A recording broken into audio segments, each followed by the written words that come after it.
What is your name? My name is Aspas. No joke. Yosef Yitzchak. No, I don't like that name. Pardon me? I got embarrassed. I got self-conscious.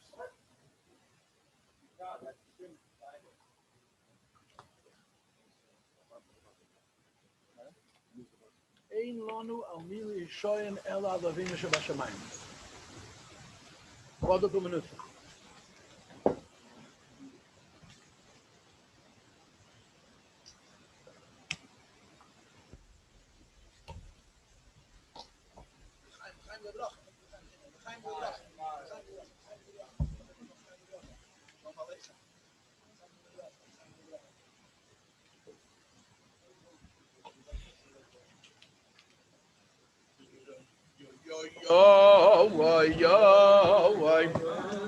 These are your napkins. Can I borrow some of these?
Is that noise coming from the computer?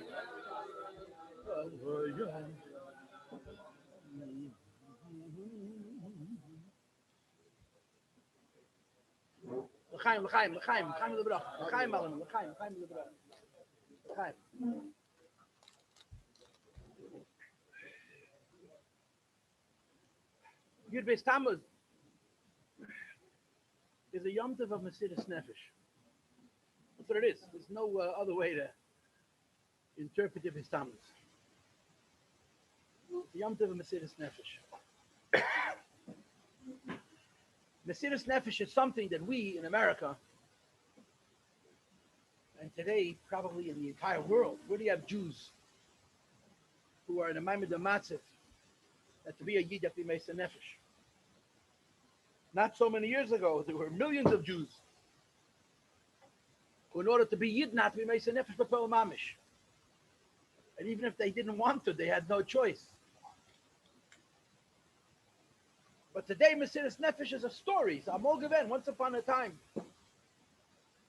And our inability to understand, our lack of ability, our inability to understand Mesiras Nefesh is 2 parts. And I'm not sure which part is easier and which part is harder. One part is the very idea that there were people who we knew, who I knew, who at some point in their lives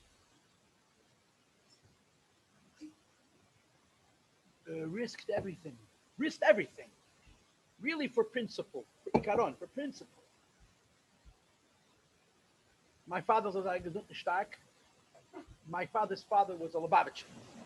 My Zayd, who I knew quite well. But my Zayd was not a Talmud. My Zayd didn't learn in Lubavitch. His brother was a Talmud. But he was a very Yadlich Yid.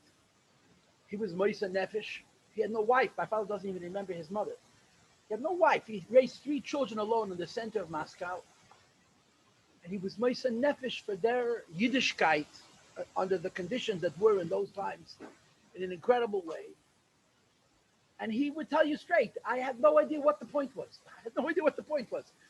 Take, I'm going to raise from kids. They're going to grow up and be from a Yid. In other words, if the doors of the Soviet Union hadn't opened after the war, and the Anash, whatever it is, the 300 families got out, and amongst them was my grandfather and my father's Gesund and my aunt and my uncle, what would have been the point? But my grandfather did so many things where he risked his own life to give a little bit of Yiddishkeit to his children with complete self-sacrifice, with a very, very small likelihood of return. In other words, it wasn't like there was going to be a point. This is what you needed to do at that time. This is what you needed to do at that time. So the first part of Mesiras Nefesh, just the thought of living that way, just the thought of making these decisions, not just in relationship with yourself, but in relationship with your wife, and the relationship with your children, and actually living the Paltiel day to day, week to week, month to month, year to year, decade to decade, like this, where you had no promise, you had no guarantee that it was going to bear any fruit, is something that our minds, we can't imagine making such a decision. We can't imagine it being in such a condition. But why would I make a decision if you make an investment? We're Americans, yeah. Ich bin sehr schwacher businessman, but everyone is handling. You to make an investment, there's a risk and there's a possible return. You're risking everything for a virtual zero return. The Darach HaTeva, the chances, the odds of there being useful fruit from this Mesiras Nefesh was almost nothing. And they did it. And they didn't do it for a day or for a week. This was the way they lived. They ate it. They breathed it. Everything was Mesiras Nefesh. This was the story of it in Russia. I'll tell you a couple of stories about this. The first story I heard from the person after whom this shul is named, Beis Shmuel. So Yisraelik's father, Rabbi Yisraelik, Rav Rabbi Yisraelik, I taught him Hasidus when he was 16 years old. He was in my class. I don't know if we learned together, but he was in my class. But his father was my neighbor, lived in my block.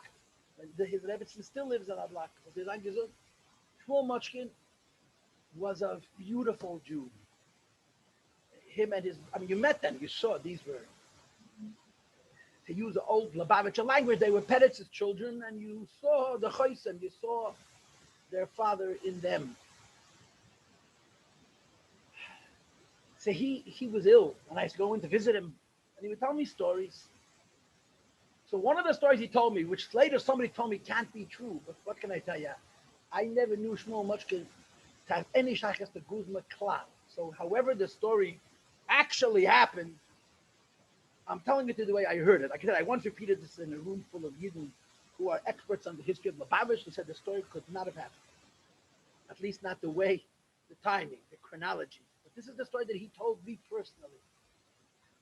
That when he left Russia with his brother, I think they left in 66. They didn't get the United States till a couple of years later. He told me that one of the Canadian government got him out of Russia, and they settled in Canada. It took him a while to get into America. They owed Bobby Kennedy a thank you for saving their lives. But by the time they were able to make it to the United States, Bobby Kennedy had already been killed. He was killed in 68. So there was apparently a substantial amount of time from the time they left Russia until they were able to come to the United States. I heard that Rebbe once commented, they may not be in a rush to see me, but I'm desperate to see them. The Rebbe said, why are they not coming? Anyway, but they had messages, many messages from Anash, from the Lubavitch Chassidim in Russia, that they could not transmit through a letter or through another courier. And Shmuel told me, Reb Shmuel Mochkin told me that when he came here, the Rebbe said to him he should come anytime he wants, and the Maskirim would let him in. The Rebbe had Yechidus at night. He would come in the afternoon. He says, Benjamin Klein told me he wanted to string me up. He was ruining the Rebbe's day. That's what the Rebbe said. But anytime he would come in the afternoon, he would go into Benjamin. Benjamin would, however, he contacted the Rebbe, and he would go into the Rebbe with his Zettelach, and he would read. The Rebbe would give answers. Anyway, one of the Zettelach that he had, I'm telling you the story as I heard it, okay? And the reason I'm prefacing this is because right away the people are going to tell me that for this reason, the Zmanim Shtiminish. I'm telling you the story the way he told it to me. There was a Yid, his name was Shmuel Notik, who had a bunch of kids. And he didn't send them to the shkola. They didn't go to school. In Russia, one of the worst sins was not sending your children to school. A lot of Anash, a lot of Lubavitchers sent their kids to school. It was too much of a test. And then they, of course, they had to keep the home so strong that the kfir and ikid is the mockery, the teachers make fun of them. And they wouldn't go to school on Shabbos. They had to, every weekend they had another sickness. It was very complicated. But Shmuel Motik's kids never stepped foot in a goyish school in Ruslan. I think I had a lot of kids. Anyway, the government was on his neck. They knew that he existed. They knew that he had children. They knew they were not going to school. And they wanted to evacuate his children. And of course, in those days, in the Soviet Union, you didn't send your kid to school. It was considered child abuse. And when parents abuse children, you take the children away. And this was a real legitimate threat. It wasn't idle. They'll take the kids away, put them in a orphanage, and then they'll raise them as they wish. And everybody understood this. Everybody understood the turns. It was black and white. It wasn't gray. It wasn't America. In America, no one knows what black and white is. In Russia, there was no gray. It was black and white. So he asks Shmuel Mochkin to ask the Rebbe this question. Should he send the kids to the school, or should he stand on principle, even if they're threatening him seriously, that they're going to take his children from him? Anyway, he finally gets to America. Shmuel Mochkin. It was a while from when he left Russia till he got here. I'm not sure exactly the chronology, but something with the time. And he has these questions, many people. Naturally, a question like this went to the top of the pile. He goes into the Rebbe with a stack of notes. The Rebbe takes this letter, reads it, puts it at the bottom of the pile, no response. And he answers some more. The next day, he prepares again a pile. He puts it on the top of the pile, and reads it, puts it at the bottom of the pile. After 2 or 3 days, it was obvious to him that the Rebbe was not answering this question. So he stops asking. After about a week and a half, I don't know how many days. After a number of additional days, Shmuel Notek calls him on the phone, which was a very dangerous thing to do from Tashkent, from Samarkand. And he tells him, you're a Russian. You're sitting by the Rebbe. I have a life and death question. And you don't have an answer for me. How come you didn't ask the Rebbe yet? However, they're speaking in code, you understand? So he says, I asked. I'll ask again. I asked. I'm not getting an answer. So the next day, when he comes in the afternoon, that's how he describes. He went to Binyamin. Every time Binyamin sees him, Binyamin wants to. But these were the rules. The Rebbe said, come whenever you want. So he would go into the Rebbe with the first page of this question again. The Rebbe takes the letter, reads it, puts it on the bottom of the pile. So Shmuel Mochkin gets as much courage as he could. And he says, I have to apologize to the Rebbe. But he called me. He called me. It's a question of life and death. It's a question of days, mamish. What should I tell him? What should I tell him? He asks the Rebbe, what should I say? So the Rebbe says to him, Sag du mir, was ich soll ihm sagen. You understand Yiddish? You tell me what I should say. Tell me what I should tell you, and I'll tell it to you. Because should I tell him to not send his kids to the school? It's B'koach Nefesh. Could I tell him yet to send the kids? No, how can I answer this question? Anyway, but according to Shmuel Mochkin's version of the story, within weeks, the Notek Mishpacha was out of Russia. That's his story. They never took care of it in another way. This is a story, and it's been Alain details. I heard it from him. But the people who lived on the other side, and it wasn't for a week or two, it wasn't for a month or two, it's just decades. The decision to live like this, to live in constant fear, and you go back to the 20s and the 30s, it wasn't just fear of incarceration. It was literally fear of death. Stalin picked you up and you were dead before. Some of the people that they executed, their blood was on their shtaris, on their legal, on their protocol. It was so cruel. And you live like this, Mesiras Nefesh. It didn't happen 2,000 years ago. Hanukkah happened a long time ago. This was yesterday. There are many Jews who are still alive who knew that world. And we certainly knew growing up many Yidden who lived this way, not for a day, for a week. They lived, they raised their children that way. You want to be a Meshuggah, be a Meshuggah. I can't call him a friend because he could be my father, but he's a very sweet youth. Hilke is out from Zosan Gesund. His book, Samarkand, is really a bestseller for a very good reason. So he told me, it's nothing to tell, it's in his book, but most of the book I heard that I can, as I read it, I hear him talking. It's him. He told me that they had a Melamed, his name was Rabbi Maroz. Benzin Maroz, Atomim. Not Maroza, Benzin Maroz, that was his name. And he taught them Cheder. And he would talk to the children about Mesiras Nefesh. He would talk to the children about Mesiras Nefesh a lot. It was an indoctrination. It was an indoctrination. In other words, these kids were being raised not with the promise of leaving Russia. They were being raised with the promise that they're going to have to raise their children like this. And it's like how it played out. He says, one day the Malamed came to school with the newspaper, with the Pravda, Kule Sheker. The official, everything in Russia was official. And in the paper, there was an article, there was a story about a college student that Rahman took his own life. He committed suicide. It's a new level. Whatever the reasons were, it's not important. So he came to the class with the newspaper article. I don't know if he read the article to the kids or the kids knew about the article.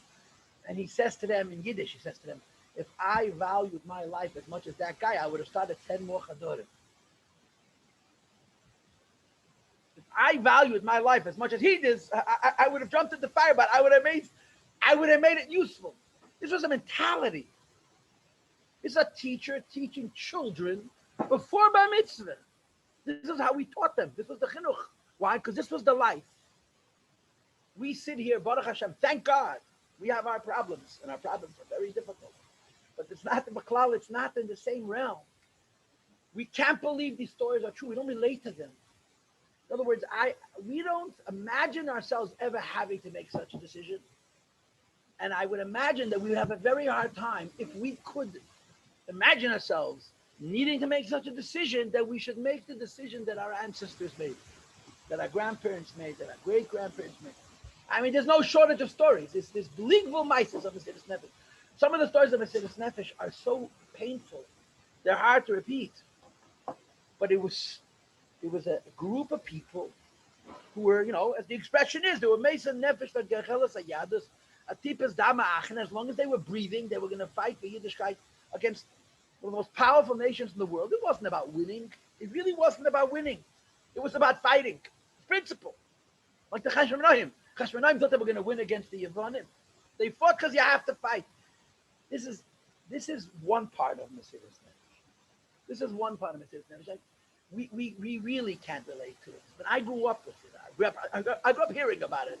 My father was born in Moscow, and he had his own personal experiences as a child that he remembers. So at least I heard the stories from someone for whom it wasn't a story. It was real life. But we don't relate to this. We don't relate to this kind of life. We can't imagine making these decisions. But that's only first part. It's only half of it. And what's the second half of it? And the second half of it is really mind-blowing. That a rabbi, a wonderful, wonderful man, would advocate it. That the Friedrich Rebbe would sit in Leningrad in his house and preach, money, by Chassidim, that they should literally go into fire. I don't know if you know, there's a song, Beis Chapter was a very big chassid. The Beis Chapter has a niggin in Yiddish, which is called Nissim, seinen dorten geschehen. It's a whole song about Russia. Listen to the niggin.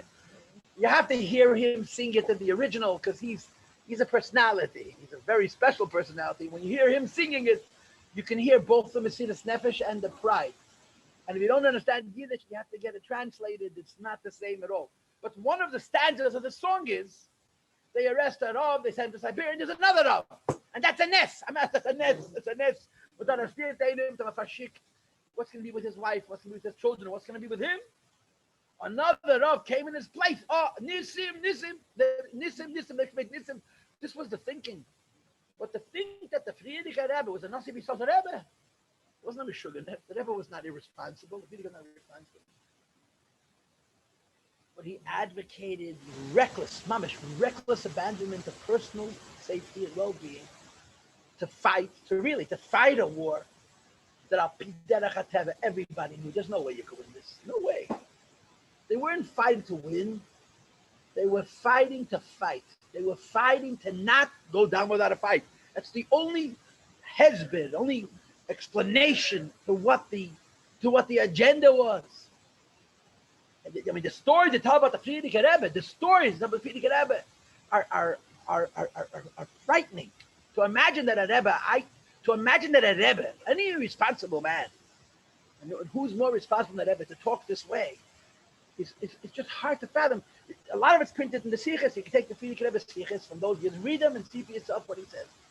The Friedrich Rebbe put in Pei Zayin, tore open his shirt. He tore open his shirt, he pointed at his bare chest. And he said, if you watch this body burn, don't stop teaching children. That's what he said. You watch the Zen dem guf berennen auf nicht aufhören am Tashpat. This was the agenda. This was the reality. And if a person is able to understand the first concept, which I don't know how we can, us living here in America, the second idea that Shvi Yid a Rebbe, Friedrich Rebbe,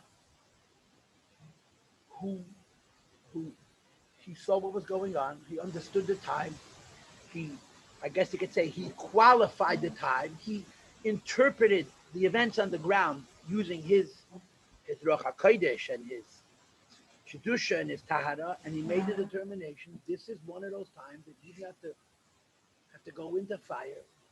And he went into fire himself. He went into fire himself.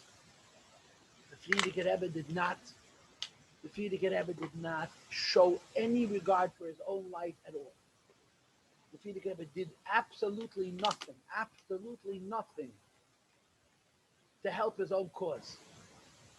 I've been saying this for the last few years, and I'm starting to feel very uncomfortable with the statement but I think it's true. When the Rebbe Rayatz walked out of the Shpalerka prison alive, the most surprised person was the Friedrich Rebbe. The Friedrich Rebbe did not have an exit strategy. Didn't. The Friedrich Rebbe did not have a plan how it's going to end. He didn't. There was no plan what's going to be. His plan was what I need to do. And the Eibishter saved him. You know, the story of Isaac Hamel, Hashem Yeshua, the Eibishter's Chatay Vegetan. Why did the Rebbe give his Tammuz to a Yom Tov? Friedrich Rebbe gave his Tammuz to a Yom Tov. And you should know at that time, all the Gedel Yisrael supported it because they saw what the Friedrich Rebbe had done. One of the Hezbedim, I don't know if this is precise, but L'choira, the Rebbe made a Yom Tov because he did nothing to save himself and the Eibishter saved him. He did absolutely nothing to save himself and the Eibishter saved him. So he understood that this was divine. The Geula is not just a coincidence or good political connections or whatever the case is. The Eibishter pulled this off, and it was the Eibishter's way of saying that this is the soft goes soft, the notzach. That's Mesiras Nefesh is not for nothing. In the end, we're going to be victorious, and this is of course how the history played out. It took 70 years. It took a very, very long time. But you think what's going on in Russia today? It's just unbelievable. It's not to be believed, literally. Yeah. But this is the story of Beis Tammuz. Beis Tammuz is a Yom Tov of Mesiras Nefesh. So now we got to Farbrengen. I could sit here. I could tell. I'm a great storyteller, by the way. I get paid to tell stories. People listen to my. I have a website with 6,000 classes, but everyone's listening to the stories. I tell stories. Tell mices. My eldest education is Shol Nevlev. So I heard from Rabbi Shvei, my uncle Shvei, Olav Shalom, unser Rav. He knew Shol Nevlev as a boy, and Shol Nevlev used to say.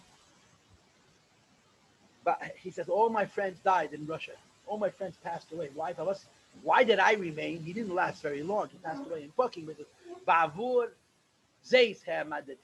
Why did I remain alive? Leman, who knows Chumash?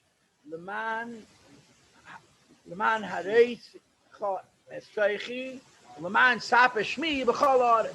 I survived. I survived. I should tell stories. It's a word. But here's the end of the story. That the Frierdiker Rebbe asked, that the Anash should send him photos. The Frierdiker Rebbe asked all the Yidden who came from Russia to take family pictures and send them to the Frierdiker Rebbe. And the Frierdiker Rebbe would sit in his room and look at these pictures. And it was very important. So when he saw the picture of Yisrael Neville, in other words, he was alive and he made it out of Russia. So the Rebbe said, Yisrael, and his comment was, and that's nach Maisis. The Rebbe made the same comment. He's still telling stories. I can tell stories, Geschmack, it's gewaldig. Nobody gets hurt. It's very safe. But what can I say? I don't want to do that. Or I just, it's the wrong thing to do.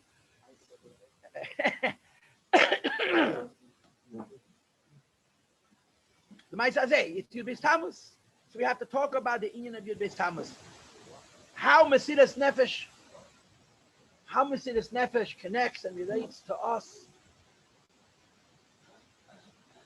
Let's just put it this way. It's the purpose of talking about Mesiras Nefesh is not simply to tell a story. The purpose of talking about Mesiras Nefesh is to figure out a way that our recent past, that's what it is. This is our recent past. Lubavitch Chassidim, Lubavitch, the Rebbe, is about Mesiras Nefesh. And it should show itself, it should inspire, it should reflect itself in us and Yud Beis Tammuz. That's the, I guess that's really the point.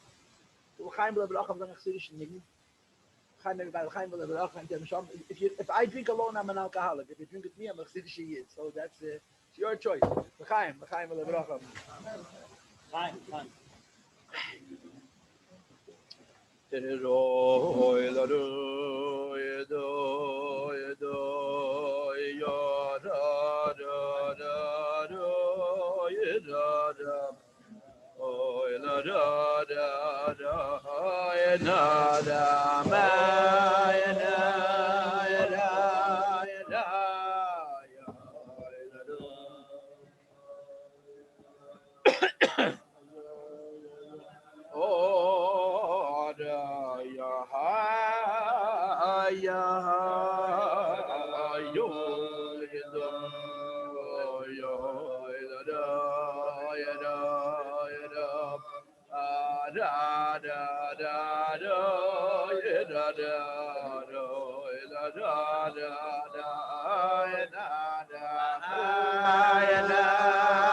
We should sing another niggin, or this is going to get very boring very quick. There's someone that's Tafelech and niggin.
Okay, the first thing that happens is so there's an oilam here, Baruch Hashem.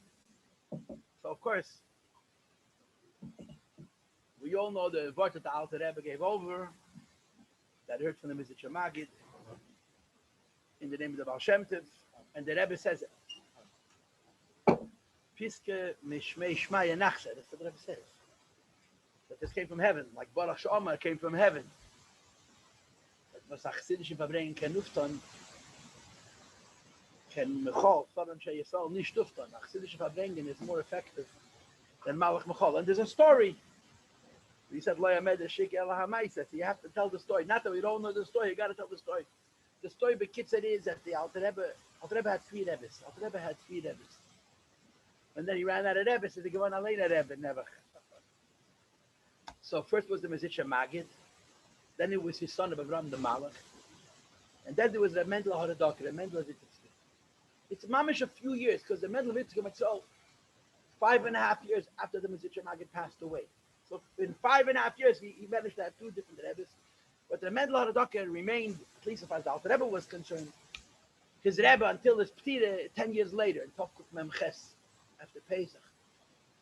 But the Alter Rebbe used to go to Vitebsk, where the Mendel was the Rebbe in Vitebsk, as a chassid to a Rebbe, and he would sit b'ktzei shulchan, he would sit at the edge of the table, in the corner, and the Mendel said, leave him alone. Everybody knew that the Alter Rebbe was not like everybody else, but they let him be. So it was a Chassidish Farbrengen, the Rebbe, the Mendel wasn't present. The Chassidim Farbrengen between themselves, Hamid and Mendel Vitebsk, they were very great Chassidim, I want to tell you. They were sehr große Menschen, they were great Oivdim and Lomdim, alle Sachen, they were große Menschen. And the Alter Rebbe was sitting with them, and one of the Chevra got up, and he said that he went to the doctor, and the doctor wrote him a death sentence. Doctors were advocated to heal, not to write death sentences. But this doctor was a Mahadeh b'mitzvahs, and he told him that the Achas Dosei, that he's terminal. So this man got up in front of all of his friends and he said, I'm asking for a bracha for the Fushleim. So they said to him, in the next room is the Rebbe. In the next room, the Mendel Levitov sitting in the next room, go into the Rebbe, ask for a bracha. He says, no, I don't want a bracha from the Rebbe, I want a Rebbe from the Anash, from Anshe Shleimeinu, from the Chassidim. And they said, what can I tell you? Chassidim are just as crazy then as they are today. All of a sudden, mi ani umani, who are we, and in a head. Anyway, this person was insisting that the Chassidim give him a bracha, and the Chassidim were hesitating. So he became very, very upset. And he started to cry, hysterically. He became very, very upset. And the Alter Rebbe got up. As they do that the Chassidim are showing him, when they would repeat things from their Rebbe, they would stand. And the Alter Rebbe got up and he said this word that he heard from the Mezitcha Magid, the name of the Baal Shem Tov, was a Chassidish Rabbi ken ufton. Can the whole Sodom sheyesol nicht ufton, but a Chassidish can achieve, even Malach Mechol cannot achieve.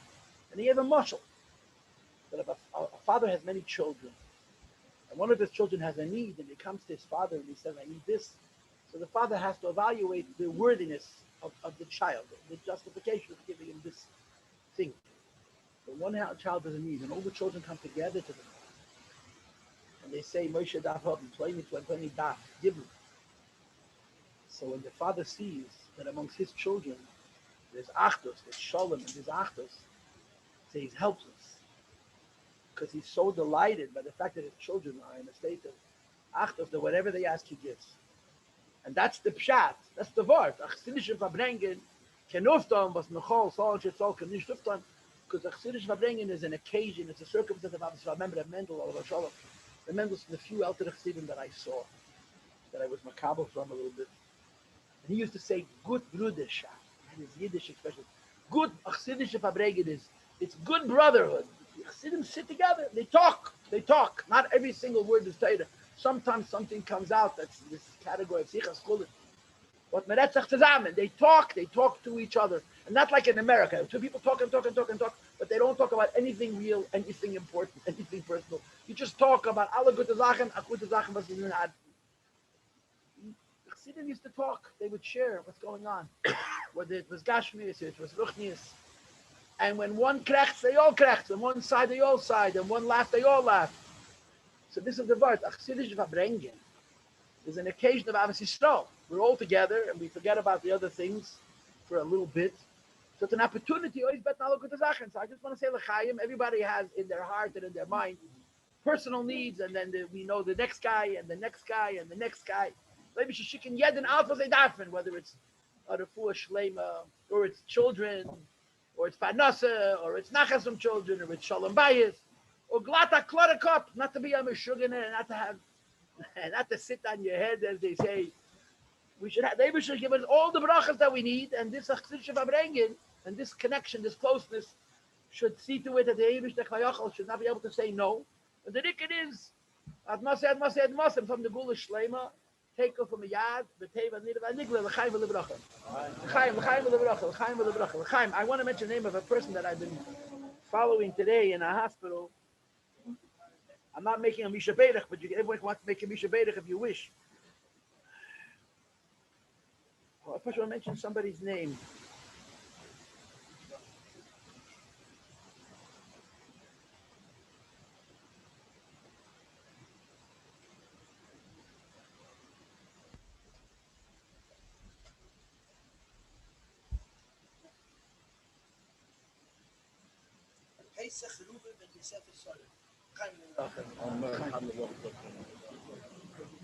Amen. I was on my first labor. Chaim.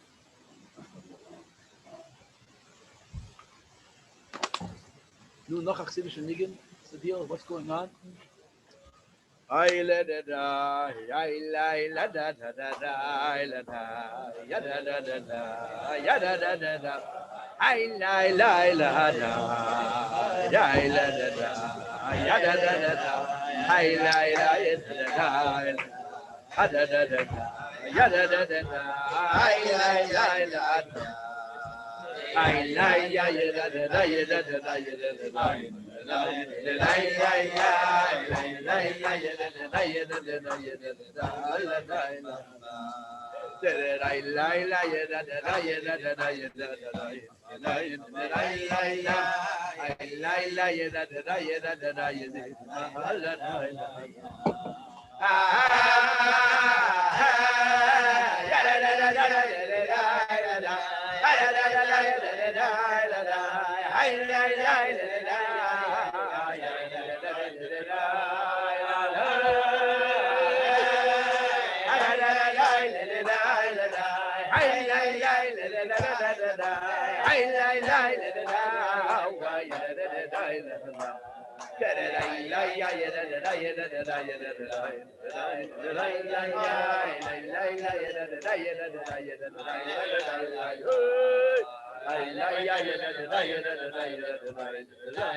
One of the first weddings that the Rebbe officiated at, when he became Rebbe, was the wedding of Dr. Zellickson. He got married to Chanukah, Tufshin Yud Beis. In other words, less than 1 year after the Rebbe was officially Makabel in the Siyas. Dr. Zellickson was clean shaven. You see the pictures of his wedding. I want to tell you something. I am Crown Heights, born and bred. I mean, I was away a little bit. I lived my life here. But my mother was too American to let Dr. Zellickson. We were too modern. Dr. Zellickson was not our doctor. I had no idea what Dr. Zellickson was. He was everybody's doctor, but we had another doctor who used to complain to me. Applicators used to bother my brother and myself about all kinds of stuff. I didn't know who Dr. Zellickson was. I had no clue. But this I knew. I love to say this to young people because it's important for them to know. You should know the doors of 770 were never locked. When I was a child growing up, the elevator was our favorite sport. They never locked it. They didn't lock it. And they knew that the kids with the elevator was a bad idea. 770 was not locked. The office, the mosquitoes didn't have a buzz. You open it, you walked in. Gan Eden Tachten wasn't locked. We used to play in the room, outside the Rebbe's room all the time. The only door in 770 which was locked was the Rebbe's own office. We used to do 2 sets of stairs. We used to play chase each other around, running right by the Rebbe's door. We used to play, none of the doors were locked. The doors were locked when some chacham called the police, but this was in the 80s. When I was a kid growing up, 770 wasn't locked. 770 was meant to feel like you're home, and it did. It was. Anyway, so I remember as a little child, we used to open the door to the room outside the Rebbe's room, and there was a guy always, the whole day, like this here, a great, a bushy beard, davening the whole day. To me, it was the tzaddik mystic. That was Dr. Zellickson. He davened the ganzen Tag. Every day, he davened for hours. People used to come to the middle of davening, and he would do what he had to do, and he'd go back to davening. I didn't know who he was. For years and years and years, I thought the Rebbe has the tzaddik mystic. It turned out to be, this was when the great doctor about Dr. Zellickson. He was a tzaddik ayid. Dr. Zellickson was such a, he was a Ishmaelullah. He was a higher person, you know. He didn't have a lot of money, but he was aristocratic. He was a dignity about him. He was schneerson. He was a really dignified man. He was very self-honoring. But when he got married, he didn't have a beard. He came from Shanghai. He was in his late 30s. He was an elder at Bocher. And the Rebbe was the Tzaddik Kedush Rebbe officiated his wedding. And the Hakdama is that the Rebbe had made a policy that he's only Mitzad. The Rebbe made 2 conditions. It's very important for people to know this. The Rebbe made 2 conditions. If you wanted the Rebbe to be Tzaddik Kedush by Yechasana, you have to agree to a beard and a sheitel. He didn't ask for a kapota. A beard and a sheitel, but a beard means a beard, not trimmed. A beard, you can tuck it in, make it look as beautiful as you want, but a beard has to be a whole beard. And a sheitel, a woman does not walk out of her house with a hat or a tichel, with a sheitel. The Rebbe didn't mind that the sheitel was beautiful. The Rebbe wanted sheitlach. The Rebbe wanted sheitel. When the Rebbe said why he wants to have a sheitel, he didn't mind that the sheitel was pretty. But he didn't want women walking with their hats and tichlach. First it's an inch, then it's an inch and a half, and then we know what's going on. The Rebbe did not want women walking at home with a sheitel. Dr. Zellickson didn't have a beard. So the Rebbe had a Rav, in quotations. Shmuel was the Rebbe's Rav. To be the Rebbe's Rav means not have to know what halacha is. You have to know what the Rebbe wants the halacha to be. It's a special kind of Rabbanis. And Shmuel was I don't remember him. I'm old enough to remember, but I don't remember. They say he was a pikeach, incredibly smart, in the ways of the world, very, very sharp. The Risala of course tells me, Shmuel says, "Alla treffen zu, a kluger treffen zu the Mensch knows it." Everybody figures it out, but the guy who's smart figures it out the first time, not after trial and error. He was the Rebbe's Rav, so you needed to have an enormous amount of fifth chelik. So the Rebbe says to him, "What should I do? I took upon myself to Misal Kedushin for the Talmidim, only to have a beard and a sheitel, and now Dr. Zellickson doesn't have a beard. It's a shalaf and a neder." So the Shmuel said to the Rebbe, "You're not doing Misal Kedushin als Talmud, you're Misal Kedushin as mishpach, as a cousin. He's a shneerson." So it's a different rule. So the Rebbe was happy with that answer. The Rebbe Misal Kedushin. If you've ever read the book Makadosh Yisrael, you know that the first 10 weddings that the Rebbe officiated at, he actually went to the hall. And he would come to the Kabbalah's Chonim, and he would sit down next to the Chassan. Imagine sitting next to the Rebbe. The Rebbe! The Rebbe, and then the Chassan next to one Azay in 11 Satan. For the pictures, it's great, but for the nerves, I'm not so sure how good it is. And the Rebbe would say a sikh. And after the Rebbe said the sikh, the Chassan would go to the Badekin. The Rebbe didn't go to the Badekin. He would stay in his place. So nobody went to the Badekin. And the Rebbe would say a second sikha. As the Rebbe would say the second sikha, the Chassan would go to his room and all the preparations. And when the Chassan was already standing under the chuppah, then the Rebbe would go out. And they didn't want to waste the Rebbe's time. It was very efficient how those weddings, how those chuppahs ran. You know, they didn't have breches koyanim and all the other chaykas that they make, the extra kibbudim that have been invented to make people happy.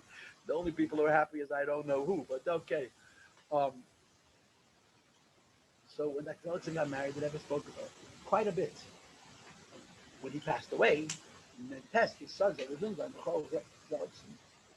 a lot of seichel. He immediately published a biography of his father's, which probably can't get anymore. And in published the biography of his father's, he asked the Rebbe to edit the sikha. The Rebbe spoke by his father's Kabbalah's Ponim some 30 years before, some 40 years, close to 40 years. And the Rebbe edited the whole thing. It's a long sikha. It was printed in the book, and now it's printed in the Makut Sikha. It was Chanukah. It's a long sikha. Anyway, the Rebbe spoke about Mesiras Nefesh and what's so special about Chanukah and the whole thing. At the very end of the sikha, you see that the Kalas Tzad, Rabbi Zolot's mother, Dr. Zolot's Rebbetzin, his wife, she did not come from a Lubavitch home. She came from a Germanic home, what they call Yekes, I think, Washington Heights. So several Rabbonim came from that Tzad to the Chasana. And they were probably very learned. And they were sitting next to the Rebbe. The Rebbe was 50 years old. It was 49 and a half. He didn't look a day older than 25. But when the Rebbe sat and talked, nobody opened his mouth. At the very end of the Sikha, the Rabbonim made two comments to the Rebbe, and the Rebbe responded to the comments. One of the comments was, I don't know what language they spoke to the Rebbe. But the question they asked was, why is the Rebbe speaking so much about Mesiras Nefesh? And I'm assuming the reason they asked that question is it's 1951. Really? Now we got to talk about Mesiras Nefesh. Really, it was 5.5 years, 6 years after the end of the war. And the Rebbe spent an hour talking about Mesiras Nefesh of Chanukah. So they asked the Rebbe, why is the Lubavitch Rebbe speaking about so much about Mesiras Nefesh? So the Rebbe said, quote, the Rebbe Dishvela Gezor, as in America, that was the answer. The Friedrich Rebbe said that in America you have to talk about Mesiras Nefesh. I want to tell you the second question and answer because it's very interesting, but I know that I'm not repeating it correctly. I know that my memory is skewed. I'm sorry. So I'm giving you a wrong version, but nice is safer than next. The Teuchen is richtig. The words are incorrect. One of these Rabbonim said to the Rebbe was talking about going Chassidus, Shemen. He said to the Rebbe, I'm only learning Nigla, I don't learn Nister. So the Rebbe said to him, well, I do learn Nister. I do some learn it as I Nigla. The Rebbe says, the only reason it's Nister is because you don't learn it. If you learn it, it will be Nigla. The Rebbe's answer. This is the Teuchen, it's not precise. Well, you should know that this is a word about Kabbalah, even after you learn it, it's Nister. Only in Chassidus is it true. Chassidus is Chacham bin Vadas. You can actually understand it. So if you learn it, the Nister becomes Nigla. You actually understand it. Mashenkin in Kabbalah, even after you learn it, it's still Oyer. You know, it's still up there. It's still Chochmah. Anyway, I want to go back to the words that the Rebbe said, the Rebbe Deshved, the Friedrich Rebbe said in America, and the truth of the matter is that the source of this is Tanya. In the end of Perek Chafei, chapter 25, the 25th chapter in Tanya, is considered the Perek of Mesiras Nefesh. Chapter 25 in Tanya, Perek Chafei in Tanya is considered the Perek of Mesiras Nefesh. When the Rebbe got married, listen to this. When the Rebbe got married, so the Rebbe's father was not at the wedding, as we all know. And the Rebbe's father sent his son, the Rebbe, our Rebbe, many letters with all kinds of information, including a lot of hadracha. He prepared the Rebbe for his chasana. He told the Rebbe how a chasana is supposed to behave, getting ready for his chasana, and what to do on Yom Kippur. I mean, most of the guys in this room are not getting married anymore, right? We went through that. Now we have to do another situation. It's called Shalom Beis, on seiner Mensch, and growing up and other such terrible, unmasculine things.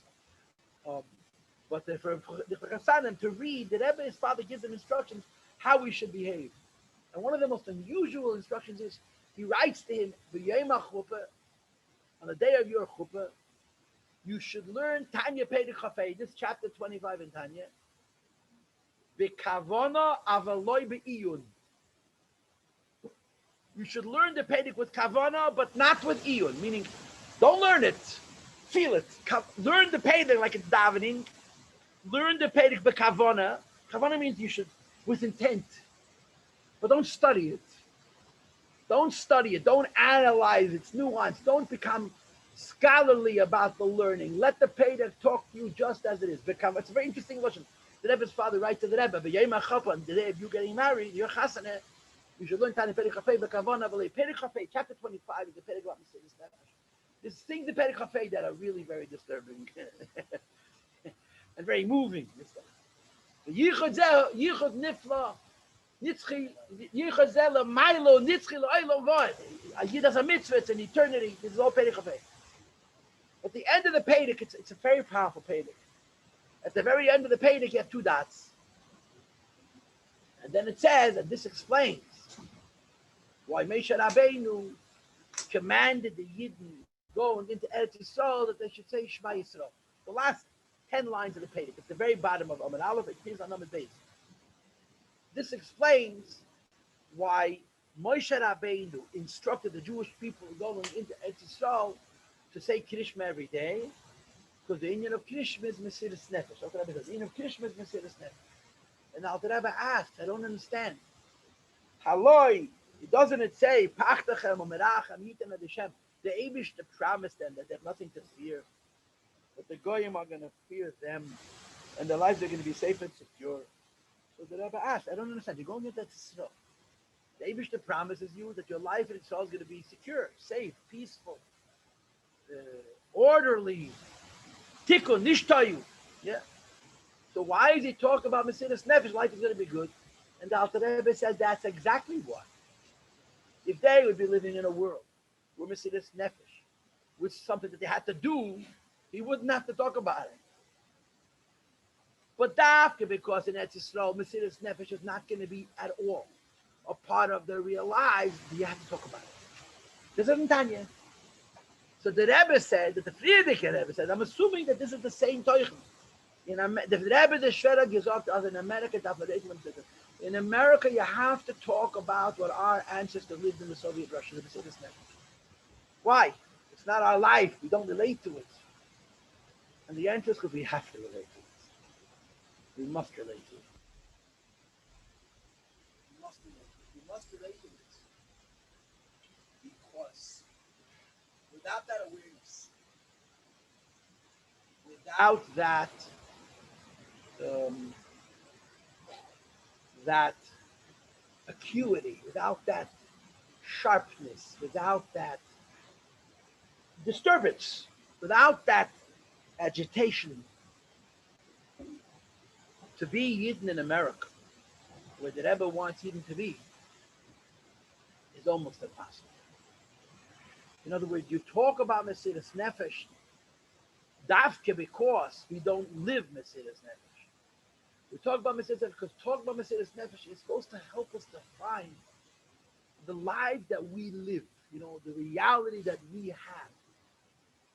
And that's the connection we have to Beis Tammuz.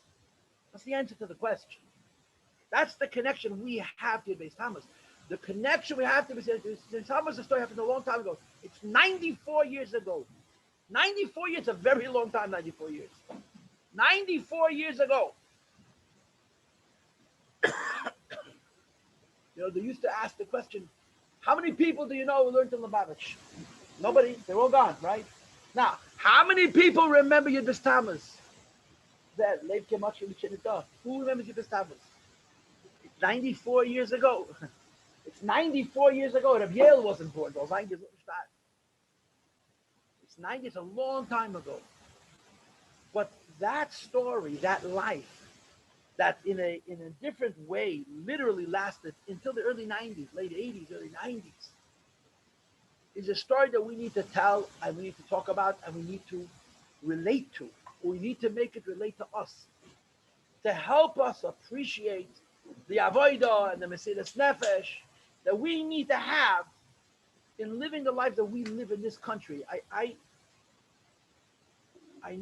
didn't know, I encountered Reb David Edelman al Shalom, Rabbi David Edelman, Rav David Edelman. He was a shliach of the Rebbe for 70 years, forever. Close to say, but the shliach of the Rebbe in Springfield, Massachusetts. I was in Springfield by his children's home, the Zayin Gezut. Rabbi Edelman was a soldier from the first generation. I don't know what words to use. He was never a cool shliach. He wasn't the guy you wanted to hang around with. But he was a trenches shliach to the last day. His life was not easy. His life was very, very hard. His shlichus was incredibly difficult. And how do you say it? The Rebbe knows. The Rebbe knows. The Rebbe knows. Not many of us know, but the Rebbe knows. So the David Edelman used to always repeat the lashon that the Rebbe used, Farbrengen, the American Holocaust. There's a Holocaust in Nazi Germany, and we're angry at them, we hate them, we want to kill them all, and it took one of the refugees it took. And there's a Holocaust happening in America, and for the American Holocaust, we say thank you. We say, where do I write the check? Did you include taxes? What's the American Holocaust? The American Holocaust can be compared. I've never had this experience, but I've heard this from people. I heard this from Chassidim that I saw. And now you're hearing it from me, so you know what it's worth, you understand. But they didn't hear it, they experienced it. They would be marching in the snow in the winter in Siberia. They're walking. And it's so cold. And the cold gets into your body. And it makes you lethargic. It makes you like when you're drunk, but the good kind of drunk, not when you're sick and you're throwing up. It's like mellow kind. It slows you down. And you just say you're going to sit down for 1 minute. You're just going to sit down for 1 minute. You sit down for 1 minute, you become a rock, becomes ice. Because when the person Chacham freezes to death, it's not painful. Okay, you just become one with the temperature. It happens. Moshe Yes has his song, My Zaidi. You know the song My Zaidi? Yeah. You know that song My Zaidi? Huh? I don't know how or why it came to be. It happened slowly over many years. You just stop being Jewish. Now, what's the pshat? Nobody told us to stop being a Jew. No one discouraged us from stopping being a Jew. It just happened. It just happened. It happened. Ich weiß nicht. I don't know how, and I don't know why. And it took a long time. It didn't happen in a minute. But it happened. We just stopped being Jewish. Why? Because there was so many things I needed to do before. And as soon as I finish that, I'm going to get to the Seder. Or to the Hanukkah party. Or to the Tefillin. Or to the Minyan. So Moshe Yes sang this song, from the streets of America. Moshe Yes was what we call a Baal Tshuva. Yeah. We are Lubavitch. Ain't Kleinigkeit. We're Lubavitch. We're Hasidim and we're Hasidish and we're incredible. Don't you dare insult us. We'll tell you exactly how great we are. Huh? But somehow, over time, very slowly, over time. And nobody can say this is the day that it started, this is the event that happened. Slowly, you don't daven the same geschmack. And then after you don't daven the same geschmack, you can miss a million. It's very, very slow. Very slow. And then you can miss going to shul. First, I'm in Chabad. If it's cold, I'm in a bad mood, and I'm tired, and I had a fight with my wife. They don't need me anyway. And then a shachris. And it's not the pshat, they don't care. There's just so many other things to do. This is the American Holocaust. This is the American Holocaust. We fall asleep, slow. And it's such a peaceful sleep. It's such a wonderful, like it says in the Good Sichas, Shines Atzeres Arev. It's like the sleep of the night of Shavuot. You fall asleep. And by every American Jew, that apathy, that, you know, what's America? America is a land that's nicer to Jews than probably any nation since the destruction of the Second Century. Dare I say, America is a Malchus Shel Chesed. America is so nice to people, but wow, but the Jewish people, the opportunity that we have here, and the freedom that we have here, and the respect that we have here, it's extraordinary. It's extraordinary. But Baruch Hashem, those people who need a reason to exist can find anti-Semitism in America also. We don't even know what anti-Semitism means. We don't even know what it means, but we have it. Baruch Hashem, thank God. They hate me and I hate them. It's a freilach. There's an election, we got to go vote because of anti-Semitism. Anisha, what's what you left? Will be the whole life. But the normal people are that preoccupied with anti-Semitism. Yeah, preoccupied with the Torah mitzvah. It's an incredible. It's mamish amazing. But America's a land that encourages you to eat another cookie. That's all it is. One more cookie, and then you can't get up. If you push it physically, you can't get out of your seat. And you just relax, and you relax, and you relax, and you chill. And why you're so uptight, and why you're so nervous, you got to be mellow. You have to legalize. What do they call it? Cannabis. Everyone should be mellow, right? This is it. And you don't even watch. The schluff time. I think the society is asleep. Forget about religion. The whole society is falling asleep. When it comes to Yiddishkeit, when it comes to Chassidus, when it comes to Lubavitch, when it comes to what the Rebbe stands for, there is a risk. There's a risk. Of course, everybody came to this Farbrengen as a big tzaddik because you came. Right? You came. So you're big. We talk about them, the other ones, the ones who forgot to come. Yeah. This is the test of America. The test of America is there's nobody to hate and there's nobody to be angry at. There's nobody to blame. But it's the same story. The schluff time. The schluff time. We were all bachar in yeshiva. I was a bachar in yeshiva. I remember being a bachar in yeshiva. Oh, we Farbrengens. And we were so holy. We had the self-assurance to scream at a Jew who's 4 times our age and tell him he's a niflet, he's a case of ikin and applicatus and the shaitan Rosh Hashanah because we were holy Shabbat holy. And now we take a look at ourselves and we wonder exactly who did we think we were. You know, God. But this is a test. It's an assignment. It's the test, and thank God for our tests. Thank God for the tests we have. They hurt. Some of them hurt a lot. But if you know anything about history, you'll know the best time to be alive right now. The best time. The Gashmi is Zich. But then you have to be a Yidruchnis. You have to be alive. And like Rabbi used to say always, the sign that a fish is alive is that he's swimming against the current. And for this, the Rebbe de Shver hat gesagt, there's an America that verleiht wegen des Hilles Nefesh. For this, in America, we have to talk about black and white Judaism. We have to talk about Yiddishkeit that's got nails, teeth that hurt. And to remember that not so long ago, there were Jews who would suffer the worst kind of a suffering to have a one matzah, one matzah, 8 days of Pesach. We can't understand it, but we need to inspire ourselves not to allow ourselves to slowly, no one knows how. No, it just happens. You get married and you have children, and Baruch Hashem, they grow up, they go to school. All you think about is what? Schalimit. They should only be healthy and they should only be in school. And they should only be from. I'm not joking, I swear, I'm not joking. But that's schalimit. Who's got time to daven and learn? Schalimit. What am I doing? Schalimit. But that's unfortunately it's not. It's very preoccupying, and it sometimes becomes very frustrating. If they see the shyness or mishunis, it's not enough. But I've left, and remembering the generation before us is very, very important.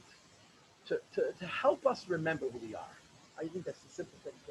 Okay, that's in true line. I want to make a bakosha. I do these Farbrengens. I mean, this is an interesting thing. I'm live and I'm on in clinic. That's the guy in Seville. To the Great Elam. See, first I'll drink. Yeah, l'chaim. I was a little boy. I went to the Rebbe's Farbrengens. And if the Farbrengens were packed, I sat on my father's lap. I sat on one lap. My brother sat on the other. My father's still black and blue from the sitting on his lap. And sometimes we used to have chicken fights on both of his knees. And we would fall asleep. And we inevitably woke up to, Farbrengen's over. In other words, at the end of the Farbrengen, we sang out the Rebbe's niggin. So we would wake up.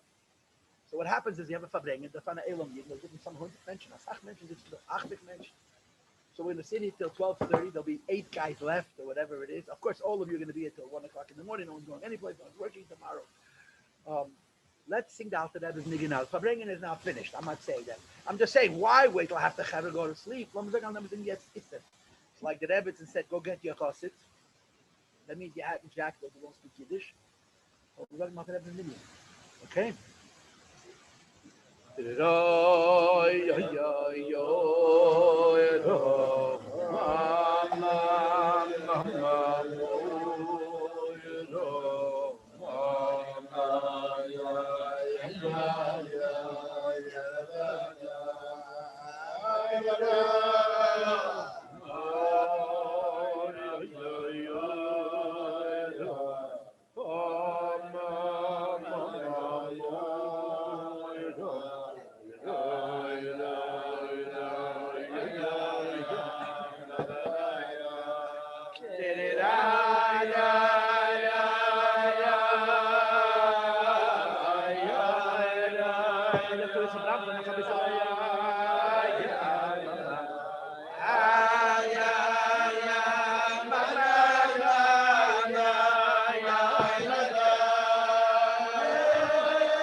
Rabbi says, one drink is not going to hurt you. L'chaim v'lebracha.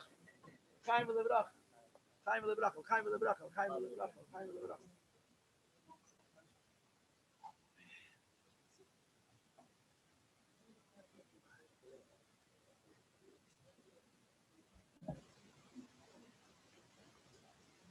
I want to tell you a ma'aseh and a misnagid. But it's such a chsidish ma'aseh. Ad mita nefesh. I heard the story from a friend of mine, a chaver of mine. I don't know his source. I could ask him. But I believe the ma'aseh. I choose to believe the ma'aseh. I believe the ma'aseh. In other words, it's a ma'aseh of emes, and I think it's also an emes of ma'aseh. There was a yid who lived many years in England and later was in Eretz Yisrael. One of the greatest goyim of post-war Yiddishkeit, his name was Rabbi Abremsky. Chazon Yecheskel, he wrote the Svodamans and the Sefter, Chazon Yecheskel. He's the Rosh Yeshiva that came to Lubavitch for a farher and they didn't take him. The Rebbe Rashab didn't take him because he spoke about the Rambam, the Rebbe Mishpaseden of Gemont. But this is the same year when the Friedrich Rebbe was Meisenefesh in Russia between the years 1922, 21, and 27. The Rebbe had a committee, you know that? The Friedrich Rebbe didn't work alone. He worked alone, but he consulted. The Rebbe had a committee, the Rebbe had a committee from Aleichem of 5 people with whom he consulted. And most of them were Litvishes. They were Bali Mesiras Nefesh. They were Misnagdim, but they were the Friedrich Rebbe Bechlal the Friedrich Rebbe, but especially in Russia, they were colorblind. These were Jews who would jump into fire after Akaitza Shayud. 3 of the 5 were Litvish Yidden. Reuven Bengis and the Becheskel Abramsky, and the third one I never remember his name. Reb Zevin, Harav Zevin was the 4th, and the Friedrich Rebbe was the 5th. And the secretary was a person whose initials were Mem Shin, you understand? He was a Gewaltige Yidei Shamayim. He was an Erlich Yid. He was a person whose whole life was Torah, a Litvish Yid. But he was not just a Torah person. He was a Jew, a Yid of Mesiras Nefesh. The Friedrich Rebbe consulted him in the hardest years in Soviet Russia. It wasn't because he was trying to broaden the political spectrum, understand this? Because this was a person that Rebbe felt who understands the meaning of the word lechatchila. Anyway, there's a book that's now been reprinted about Rabbi Gamele Plotkin. Beruri Halochas, I think it's called. Rabbi Gamele Plotkin knew Rabbi Cheskel Abremsky when he had that visit to Lubavitch. The Becheskel Abremsky used to send him money in Russia. He felt a very strong connection. And then when he passed away young, Becheskel was a Marach young, and Ramel passed away young, he should send money to his Almona, to his Rebbetzin, to help support her. And in the book, in the Biruri Halochos, there's a beautiful Hagdama from Becheskel Abremsky describing his visit to Lubavitch. So. Anyway, this is the story. This is a crazy story. But it's really the translation of Russian Mesiras Nefesh into our world. He was called Dayan Abremsky. He lived in England. He was Dayan Abremsky. He was in London. The lady was in Eretz Yisrael. He was I don't know where he sat, but he was a God Olam. He was one of the greatest Goyim of the post-war years. A very, very big Goyim. When he came out of Russia, he came out in the 30s, the way everybody else got out, through Kalinin. So he was in England for many years. He survived the war, I think, in England. So this is a story that I heard from a friend of mine. I know which friend. In other words, I'm able to trace the story, but I never asked them what's your source. I believe them. It's a moyen de kamais. I don't think you can make a story like this up. Dayan Abramsky is living in London. It's the 1930s. This very little Yiddish guy, and he wanted to make a cheder. A cheder. The Yiddish kinderlach should not spend a whole day in a public school learning chitzonius, choil. The Rikir, they shouldn't be in an environment of choil. He wanted to make a cheder. Kids should sit in yeshiva like it's supposed to be, like our children do, like we did. The environment of every human being, especially a child, has to be holy, has to be purush, has to be separated, has to be segregated. I know those are bad words in America, but that's the mitzvah that brought them. We have to raise our children to be Tahir and Kaddish. America is not Tahir, America is not Kaddish by any stretch of the imagination. And we want to give our children Tahir and Kedusha as much as it's possible. So he wanted to make a cheder, but he had no money. So he called up a rich man who wasn't from. This is the 1930s London. I'm assuming it's the 30s, late 30s. Aggressive get a oishet. And remember, you're talking 1930s, you're talking 80 years ago. A Freie Yid was more Jewish than today's Frumme Yid. You know, Yiddish was his childhood language. I mean, how Frei do you think they were? They weren't Frei for 200 years. The Yid knew a Frei for 200 years were Goyim, Mamish. So what they call today, he was much more traditional. He was much closer to the. He knew what he wasn't doing. You understand?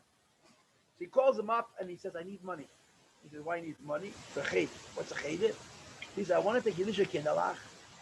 We're now learning in a public school, the Chemana Litzlan.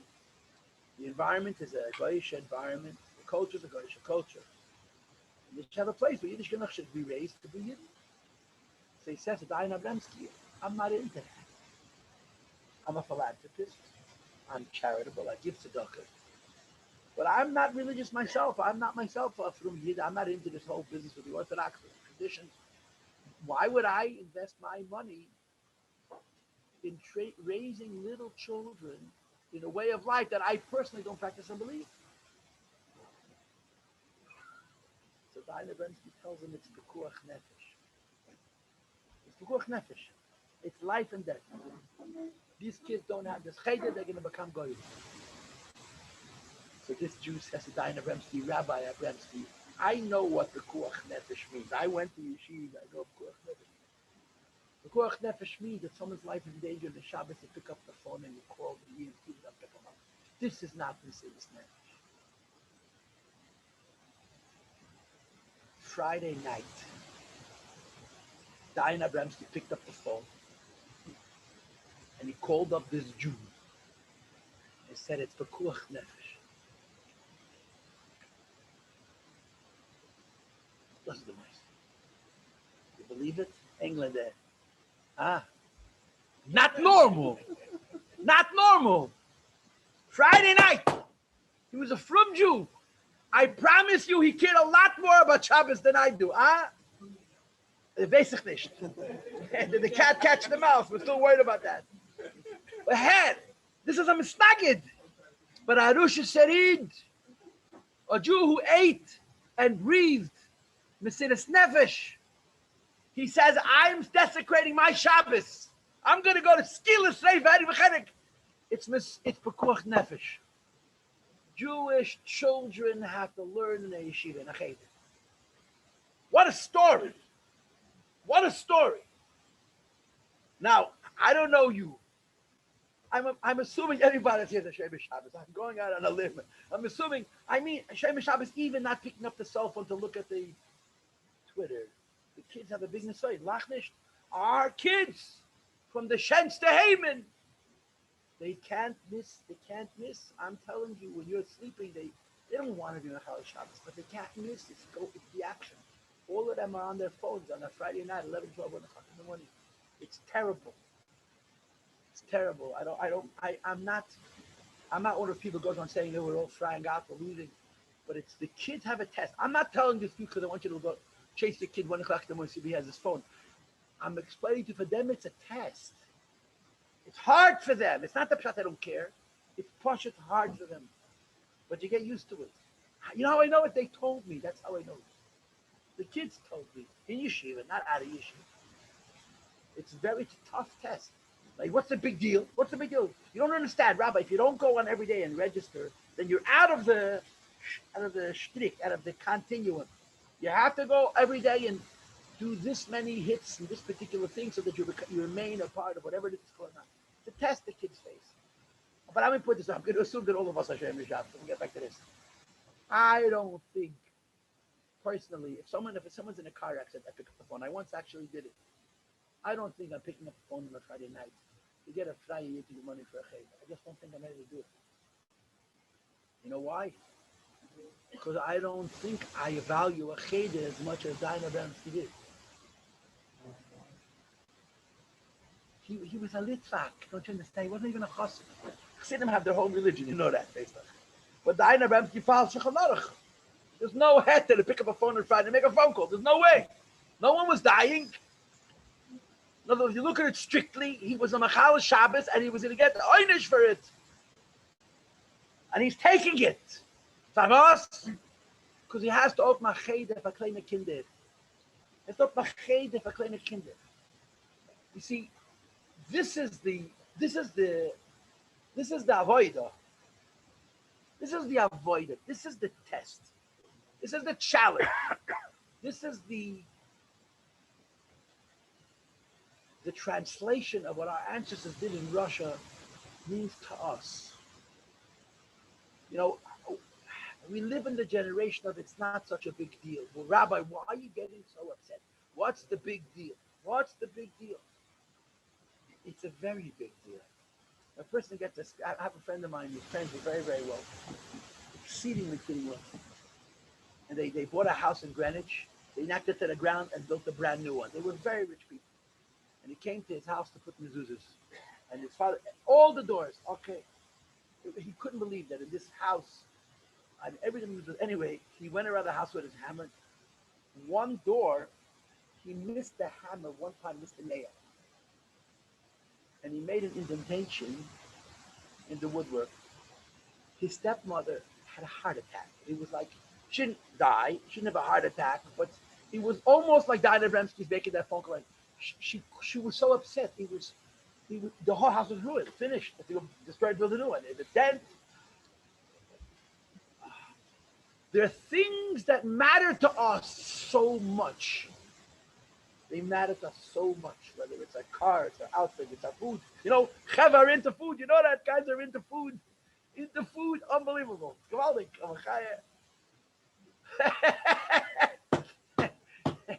What can I tell you? I can laugh about it because I promise you I don't have that. I got tests, but not that one. Not that one. Which restaurant and how it tastes and if it's fresh, if it's not fresh. Gewaldig.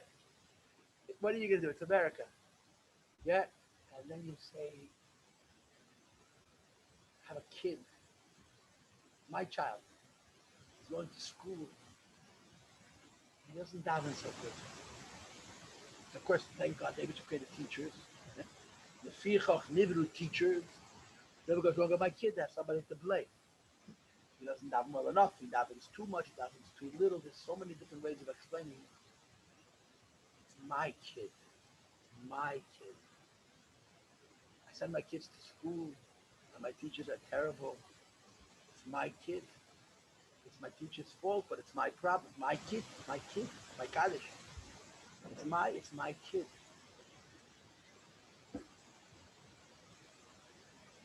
We have to care about the ruchnistic progress of our children and be concerned with little things to the extent that in theory we pick up a phone on Shabbos. Why? Because this is important. This is important. This is important. Moidev and Rabbi say, I am a Khan Heitzer for 55 years. I lived in my whole life, except for a few years I was away. I have an aunt. I'll tell you a piece of gossip. I have an aunt who's modern Orthodox. She's educated, she's a professional, and she's no youngster. She's retirement age at this point. My aunt, she wasn't Haredi from. She was modern from. She was Shabbos.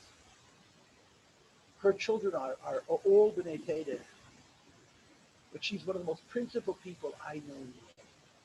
She will not waste a dime on a Dava Gashmi. She's just that kind of person. She's very principled. She's not materialistic. Put it that way. When she met my family, I was 7, a little kid. She was a modern Orthodox. She was a college-educated girl. She met my uncle not through a shadchan, you understand? And she turns to my mother and she says to my mother, "I want kids like yours." And it was not what we thought, not what my parents were expecting. And she has children that are like ours, like my she loved Crown Heights. What she loved, she grew up in the East Side. What she loved about Crown Heights was, this is the 70s. We're not Magushim. And she said to me once when I was already a big boy, she says, "Yossi, Crown Heights is going to change." And Crown Heights has changed. The basis for the change is, Baruch Hashem, there's a lot of wealth. There's a lot of opportunity, a lot of wealth. And it's a test. And the test doesn't show itself in big, gross events of spiritual decline. It's so slow that we don't even see it. It's so slow, they say, "What's the big deal? What's the big deal?" And the big deal is that for this, you can pick up a phone on a Friday night and call somebody because for Kuch Nefesh, that's the big deal. I think, personally, that this is a real translation of Yud Beis Tammuz for us. So you translate Yud Beis Tammuz for us. How big a deal is it that I put on Ibn Tam right after Rashi? How big a deal is it? And I'm going to be honest, I don't always. I am guilty of that sin. How big a deal? What's the big deal? How big a deal is it that I'm in shul every morning? How big a deal is it that I daven with a meal? It's a very big deal. It's huge. It's like the dent and the woodworking of that $10 million house, you understand? It's a big deal. It's a big deal, and I have to care about it. It's very hard to care about it. It's very hard. I'm not saying that this is easy, and I'm not saying that this is simple, but I'm saying that this is real. I have an argument with a woman who I respect a lot, and the argument goes like this. She says, "Rabbi, whether your children turn out Farbrengen Hasidish is mazel. It's not up to you." And I say to her, even if you're right, you're not allowed to say it, and I don't think you're right. Do we have control over our kids? We have control? We don't control. There's so many things that happen. But the mentality has to be, this is so important. This has to work. This has to work. This is the most important thing in my life. People make, Baruch Hashem, so much money, and they live so wonderfully well. If you don't have nachas from your kids, what's it over? If we in the process become less than the people we were when we left Yeshiva, what's it worth? What's the big, Rabbi, why are you making such a big deal out of it? Why make a big deal out of it? Because this is the story of your Beis Tammuz. You want to understand the Lubavitch Rebbe. The Lubavitch Rebbe's whole Metzias is a little more Yiddishkeit. That's all he cares about. That's all the Rebbe cares about. A little more Yiddishkeit. A little more. So we think, yeah, it's the people out there. No, it's us. Of a younger man who has a difficulty getting to shul in the morning, makes achlata tevis and go to shul every day, and he does it. You have an idea what that ever gets. And do you have an idea what you're doing for yourself and for your wife and for your children? I got into trouble a few years ago, and I was thinking about it recently, and I delight in this Gehenna. I really get a pleasure out of it. Although I get the point that people are upset at me. I was doing Stump the Rabbi. So they asked me about Dafa Yoimis. I said what I thought, which is a terrible thing. You're not allowed to say what you think. You have to say what people want you to say because you got to be politically correct and everybody likes you. Just don't, what's the word? Don't rock the apple cart. I'm stupid that way. So they asked me the question, what is Dafa Yoimis? So I said what I know to be true. People don't even know this. When the Daf HaYomi was started, you know what was the biggest opposition to Daf HaYomi? The biggest opponent of Daf HaYomi were the Misnagdim, who now own Daf HaYomi. In a good way. I'm not saying it has to show in a negative way. Why did they come out against it? A whole blot a day? That's called learning? That's called Tilim. You know the old story. You know the story? A guy is learning Samach Vov, like the Breslev. And what the Breslev learn? Breslev, by the time they're 16, he went to Shas 4 times. A guy told me, how do you finish? He says, watch. You read 10 Blat Yomara now. They just read. They have no idea what they're reading. But they read. So the guy is reading Samach Vov like Tilim. He says, I don't understand. What are you doing? He says, I heard that the Rebbe Shav is the Rambam of Chassidus. So I'm learning him like Rambam. Anyway, so the Rambam started with why did they come against it? Because the Stagdim said you have to entitle ear. The Friedrich Rebbe came out against it for the similar reason. The Loshen was Halei Meteil Leprakim.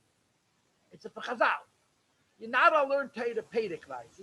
Every day a daf. What if you need 2 days for one daf? What if you can learn 3 days for one daf, 3 daf in one day? You can't. Kamus, quantity cannot define your learning. So the Rebbe was against it. And of course the Rebbe spoke about it more than once. But let's not kid ourselves. How many of us learn Gemara? I'm talking about married people, not talking about. So what I said in that film, which I got a lot of flack, was I got different flack from different kinds of people. I got everybody upset. That's a special chush to really get everybody angry. The Maiminim and the Masmeilim, when the Teferes Nikis, everybody was upset. I said that Hayomi has a lure. Hayomi has a lure. And by the way, I'm not saying don't learn an Rambam. You're learning an Rambam. I'm all for it. I also learn Rambam. I'm Lubavitch, just like you. But the fact of life is that there are thousands of people who go to the Daf Yomi. Most of those people have no idea what's going on. I hate to break it to you. They're falling asleep in the middle. It's 6 o'clock in the morning. The Rav is going 45 minutes a daf. You think they know what's going on? There's 10 guys at the shir. There's one guy arguing with the Rav. The other guys are there with their books and their notes. You think everybody goes Daf Yomi shir got the whole shas? I'm asking you. The whole second but I want to tell you what tipped me over the edge. I'm saying the story with names. I hope this is not a sin. About 20 years ago, close to it, I worked with, what's his name? Shei's Tau, one of the biggest speakers in Lubavitch. But then he was a Malamed in Lubavitch Yeshiva. He had made his map on Tanya. That was what they made that. He was newly married.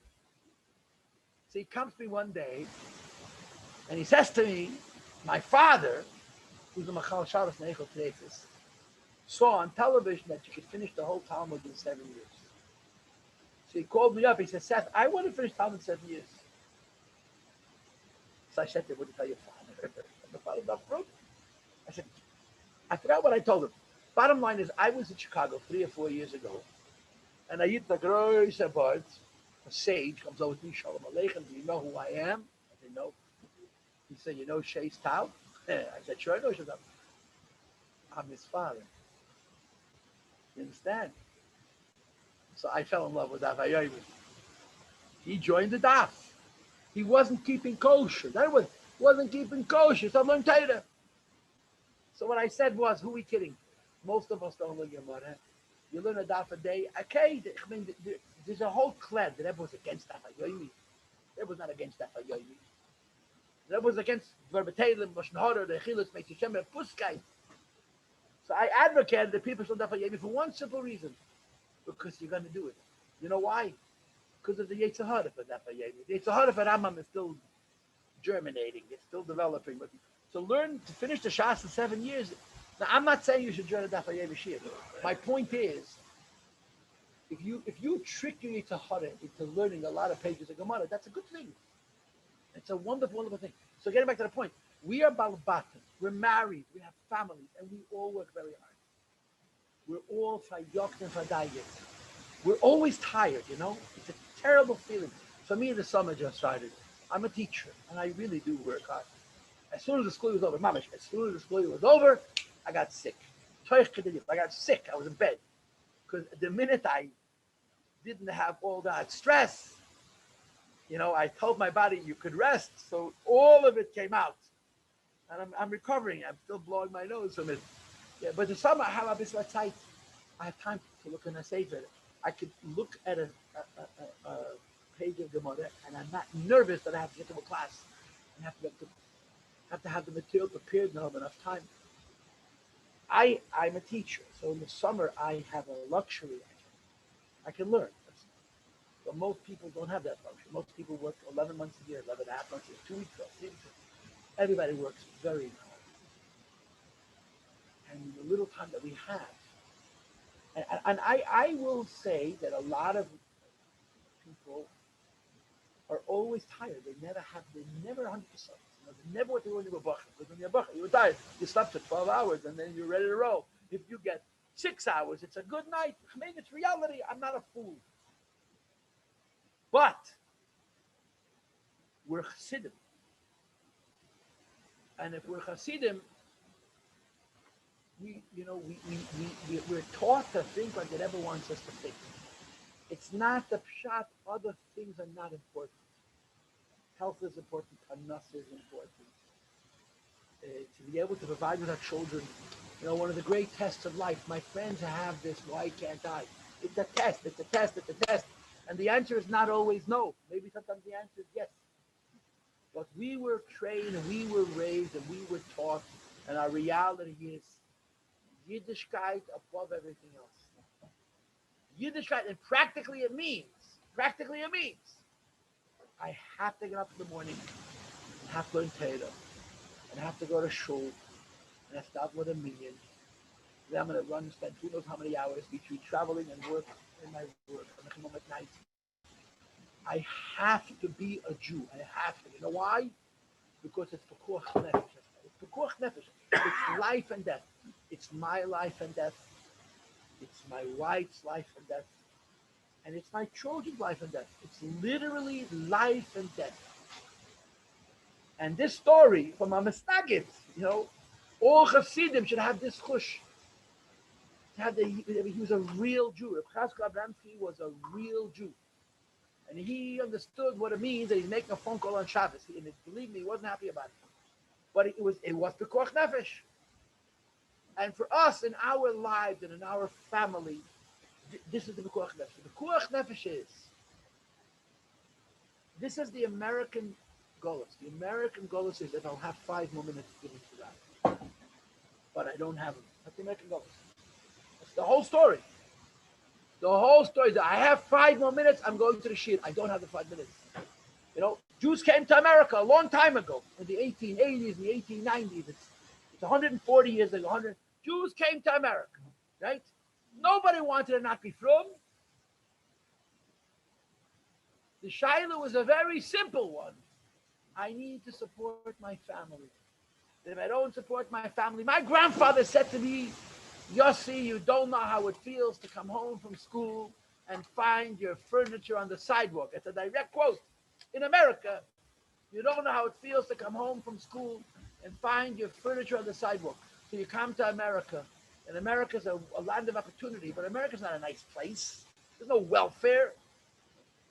It's sink or swim. And your boss, who is invariably a Jew, says you don't come Shabbos, don't come Monday. So one yid says, I'm not working Shabbos, my children are going to starve. But they're going to starve. And the tenets is, it's Shabbos. But the other 9 yidden say, I'll go to work, I'll make sure my kids don't see. I really want to keep Shabbos. But what can I do? I'll make sure my kids don't see. Now, we don't have that test, thank God. We have smaller tests, but they're the same test. We all tell ourselves the things that I must have, that I must do. And the Rebbe cared about all of these things. But he cared, I'm going to tell you a story. I want to tell you an uncomfortable story. That's really what this is about. Uncomfortable stories that are supposed to be our Ashkafaseva. I have a wonderful neighbor, one of the holiest Jews in Kanai. His name is Paltiel Kastel, the language is Stark. He's a shliach of the Rebbe in Crown Heights, which is a very interesting contradiction. And he's not sleeping. Let's put it that way. So there's a film I saw from the Rebbe, dollars. He approaches the Rebbe with an elderly couple, and he says to the Rebbe, "This man is a Jew, who has been a galach for 40 years, his entire adult life. He's lived in a church and preached das of Natsrus, Rahman al-Islam, the belief of the Christians for 40 years. And here in his senior years, he's becoming a Baal Tshuva, he's leaving that life and becoming a Shemet Yid. But if you work in the church for 40 years, you walk away like you're leaving a kibbutz with your shirt, with nothing. He has no pension, and he has no house, and he has no car. Everything belongs to the community. He has nothing. And Rabbi Castel, the Zuzan comes over to this man and says he's leaving the church, and he's asking the Rebbe for Panos. And the Rebbe responds, he should leave the church immediately. And Castel tells the Rebbe a second time, he's asking the Rebbe for a bracha for Panos. The first thing is he has to leave the church. The Rebbe does not talk about the Panosa. Get out, get out, get out. Anyway, I watched this film, and you could see right away that this is not good. What does the Rebbe care to give him a bracha of a Panosa? Each time Castel mentions Panosa, he says, leave the church. So the next morning, I see him in the mikvah. I say, Rabbi Castel, what's the story with this guy? He said he never made 2 cents. He lived a few more years. He passed away. He had no money. He had no money. Now the Rebbe saw that he was going to have no money. The Rebbe said, leave the church, leave the church, leave the church, leave the church. What am I going to eat? Leave the church, leave the church. What am I going to eat? Leave the church, leave the church. You get it? You get it? We're people, we're not a Rebbe. But a Rebbe says it the way it is. You can't be in the church. I'm going to starve. Leave the church. But I have no food. Leave the church. I don't eat. Leave the church. This is not allowed to be. What am I going to eat? Leave the church. He doesn't even answer you. Tavos. Because it's Pekuach Nefesh. It's Pekuach Nefesh. It's Pekuach Nefesh. It's Pekuach Nefesh. We all deal with Pekuach Nefesh every day. Every day.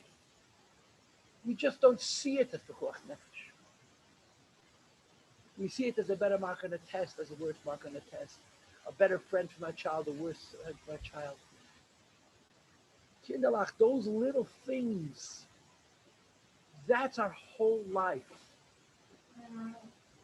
And we have to define for ourselves that we really care about Yiddishkeit more than anything else. I don't know how else to say it. We really care about a better pair of tefillin. We care about, this is the language you don't even hear anymore. I'm not allowed to think machshavas zoros and midlosh v'neseh. I'm not allowed to think about who knows what. Certainly that, but Masurim. I mean, that's all I can do. But it's not the middle of a thinking. This is the story of Midlosh v'neseh, and he's off from Manhattan in business. He finishes v'neseh. He's never told him, Aleichem, welcome back from Fifth Avenue, because he's the host v'neseh. He was someplace else. These are big deals. They're not just not such a big deal. This is our Pekuach Nefesh. And this is the American Mesiras Nefesh. The American version of Mesiras Nefesh is that the little things in our life that are so easy to say it's not a big deal are a very big deal, because it's all we have. It's all we have. It's a bunch of little things. It's true in Tznius. It's true in Shalom Bayis. It's true in Chinuch. And it's true in our own davening and learning. It's true in our own hidden mitzvah. I'll tell you something interesting. I do now for my own Inside Chassidus. I have to advertise my own website, Inside Chassidus. So I'm doing now my own Q&A. So the one I did last night, the question was, how do I strengthen my emunah? How do I strengthen my emunah? I don't know who's asking these questions. I get the questions, I answer them. I try to answer them. How do I strengthen my betachon and my emunah? So I gave a 12-minute speech. I'm very good at giving speeches. How to start, I know. How to stop, I don't know. But the first thing I said, and it sort of came to me, I didn't sort of prepare it. Never laugh. Never laugh. Don't laugh about, Kayans, famous, les din de les die. Things happen. Where's God? Don't be one of those guys who are smart. Don't laugh. Don't laugh about the lack of eloquence in the world. You don't belong to that chevra. You're not that smart. It's a real thing. You know, you sit around and you talk about is God in control? That God in control? I don't have that conversation. In my world, God is in control. To you, for yourself, it's it makes a big difference. Well, I'm going to be less frum if I sit in on that whole section where people sit around and they're being quite realistic about the hashgacha pratis. It's a huge difference, and it's pekuach nefesh. The little things that we do when it comes to our own life, our own Torah and avodah, the little bit of time that we have. I'm married with children. I happen to be in Kodesh. I'm very, very lucky. Believe me, I'm very, very lucky. And I know how much harder it is to spend 50, 60, 70 hours a week in the real world trying to earn a few dollars. How it sucks your neshama. I can't. I don't know. I don't know how I would. I don't know. I don't have that ability. The Rebbe Rashab gesagt of sich. The Rebbe Rashab said, "Ich hab gehabt zwei Bredes. Ich kann sein a Seicher und ich kann sein a Melamed. Because of Chayes gekriegt Melamed was is geringer." The Rebbe Rashab says, "I had two choices. I could have been a businessman and I could have been a Melamed. He was a Rebbe. You understand? I chose to be a Melamed because it's easier. So it's easier. In the light here, work hard. Afa became, yeah? We're Lubavitch Chassidim. Every little thing in Yiddishkeit, this is our pekuach nefesh. I promise you, we don't have big tests. We have a bunch of little ones. That's the whole problem. First of all, thank God. Adank the Meibishten. Adank the Meibishten. Thank God we don't know what big problems are. And there are people who do. But it's not Russia. It's not the 1920s. It's the 2020s. It's 100 years since those times. Yeah, this is the whole thing. Because it's such little things. What's the big deal? It's the kuach nefesh. It's the not missing a shir. It's the kuach nefesh. Avashir al kriyas. Not missing the kuach nefesh. It's the kuach nefesh. What's the big deal? It's the kuach nefesh. The little things of pekuach nefesh. And of course, in no part of our life is this more important than when it comes to our children and the chinuch we give our children. Because Tammuz is a yom tov of Mesiras Nefesh, it's the yom tov of the Fiyedi Gereb, and the whole Mesiras Nefesh was chinuch. We must take their Yiddishkeit seriously. They have to have the nicest clothes, and they have to do music, and they have to do art, and they have to join the sports club. Alle wichtige Sachen. Davening, learning Torah, Yiras Hashem, valuing the mitzvah, sitting next to the father and showing, listening to Yiras Torah. This is, I'm telling you, it's pekuach nefesh. You know, I'm talking so long, it's disgusting. Yeah, I'll give you one of my regular prepared speeches. You know, New York City had two mayors, one after the other. The first name was Dinkins. And the second name was Giuliani. And both of them came into a city that was riddled with crime. Both of them came with full of crime. The New York City of today is so much safer than it was 35 years ago, 40 years ago. You have no idea. Unless you lived the 70s in New York, you don't understand what it means to feel afraid in Crown Heights. And they had to deal with the crime, but they had different philosophies. Dinkins, I remember when he ran for mayor, his philosophy was, I'm going out of the big fish. I'm not going to start with the kid who stands on the sidewalk and he sells marijuana and he makes $5. I'm going to go after the one who's really profiting, the one who's making a living. During Dinkins' term, you couldn't walk the street. It was a disaster. Then came Giuliani, a different mayor, different background, different culture, whatever the alumnus is, whatever the sociology is. And he introduced quality of life crime. You can get arrested for playing a boombox too loud. Mamish. For graffiti. He cleaned up the graffiti. You guys don't even know what graffiti means. I grew up in graffiti. Every train, there wasn't one spot in the train that wasn't painted with a spray can. And he cleaned up the city. So when you deal with the little problems, you don't got big problems. Our whole life, our whole religious life, is a bunch of little things. They're pekuach nefesh. They're pekuach nefesh. That's how we have to look at them. They're important enough. Don't do this at home to pick up a phone and try to make a call. It's pekuach nefesh. And if we have that mindset, have that attitude, we put them first. We put them first. We put them first. And then we have nachas. It's not so complicated. It's not a miracle. Like I told you before, my friend is saying, whether you have good kids or bad kids is mazel. I'm saying, maybe you're right, but you have to take responsibility. They're my children. I have to raise them. I have to raise them. And I have control. I don't have control. You know what I'm saying? I have to do everything I can. Now, of course, we all know how complicated this is. Because if you're too heavy-handed, so then you become OCD, and then I know how complicated it is. I know I live in the same world. I'm just like everybody else.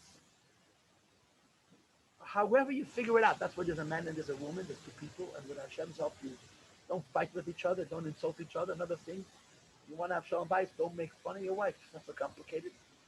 It's what's wrong. Guys do it. Consider it with their wives. I don't participate in that. Why? It's pekuach nefesh. That's why. It's because it's pekuach nefesh. But you raise your kids. Okay, I gotta stop talking. Yeah, this is getting ridiculous. L'chaim v'levrocha. Ben achsidish enigma. L'chaim v'levrocha. L'chaim v'levrocha. L'chaim v'levrocha. L'chaim v'levrocha.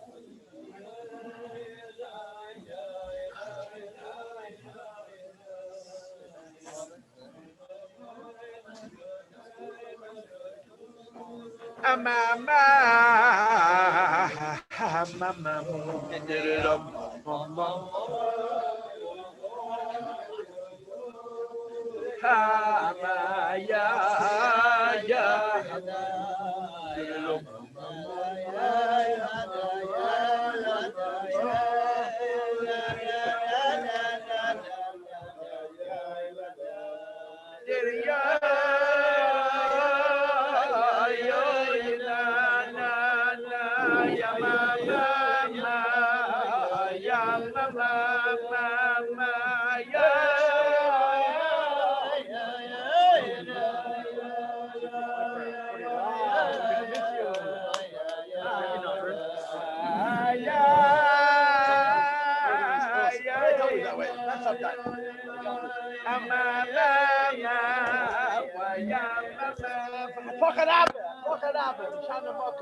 Let's say noch einige. Jetzt Sommer lechono,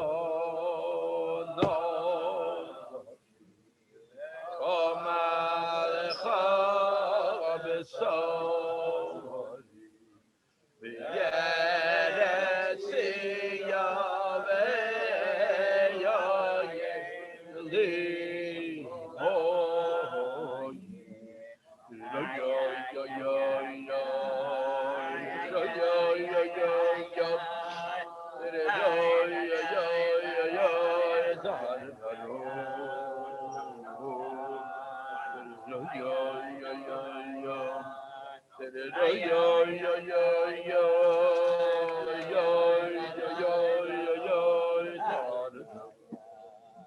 Kema kodesh chazizicha l'neitzutcha u'kevoidecho. Kema kodesh chazizicha l'neitzutcha u'kevoidecho.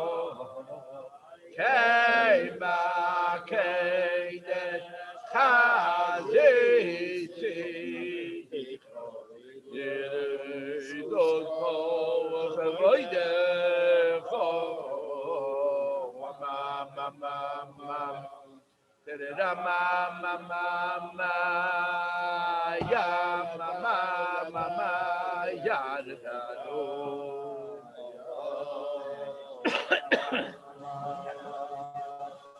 Yo yo yo yo yo yo yo yo. Can I buy so this officially sleeping now, or what's the situation? Aber sagt der Chassidische Nicken darf sich alle im Starter sein. Ha!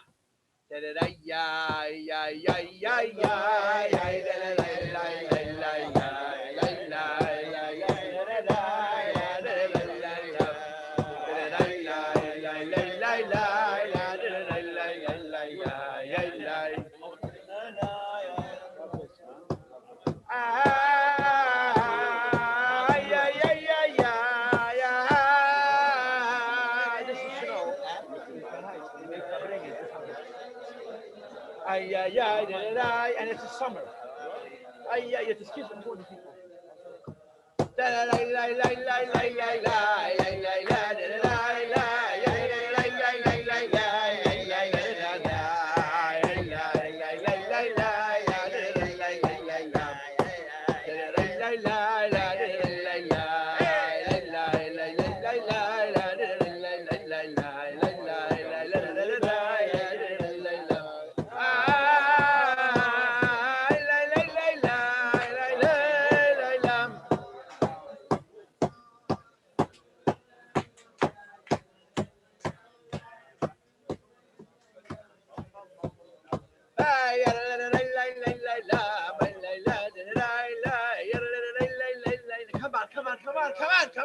Come on.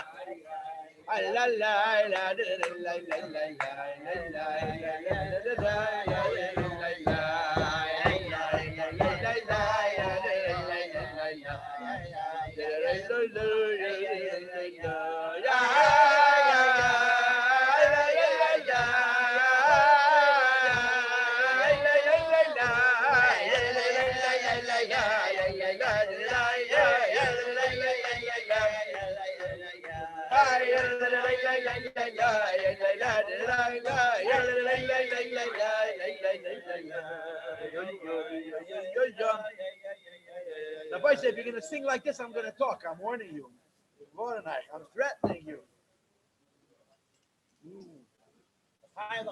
Just give a special thank you for Beis Pinson and Beis Shmuel for putting this Farbrengen together. It's in exclusive Chaim Zevov from the David Ayalev. Exclusive Manya let us also just give you Tammuz. Just mention a few names for the officer, for Benchana, from Rainbow, Ramat Mazel, the Shleimer, the Chaim L'Chaim. Amen. You can have nachas from the kinderlach, right? Yeah. Huh? Isn't that the most important thing, huh? A kid should be hidden. Come on, hidden your dots alone.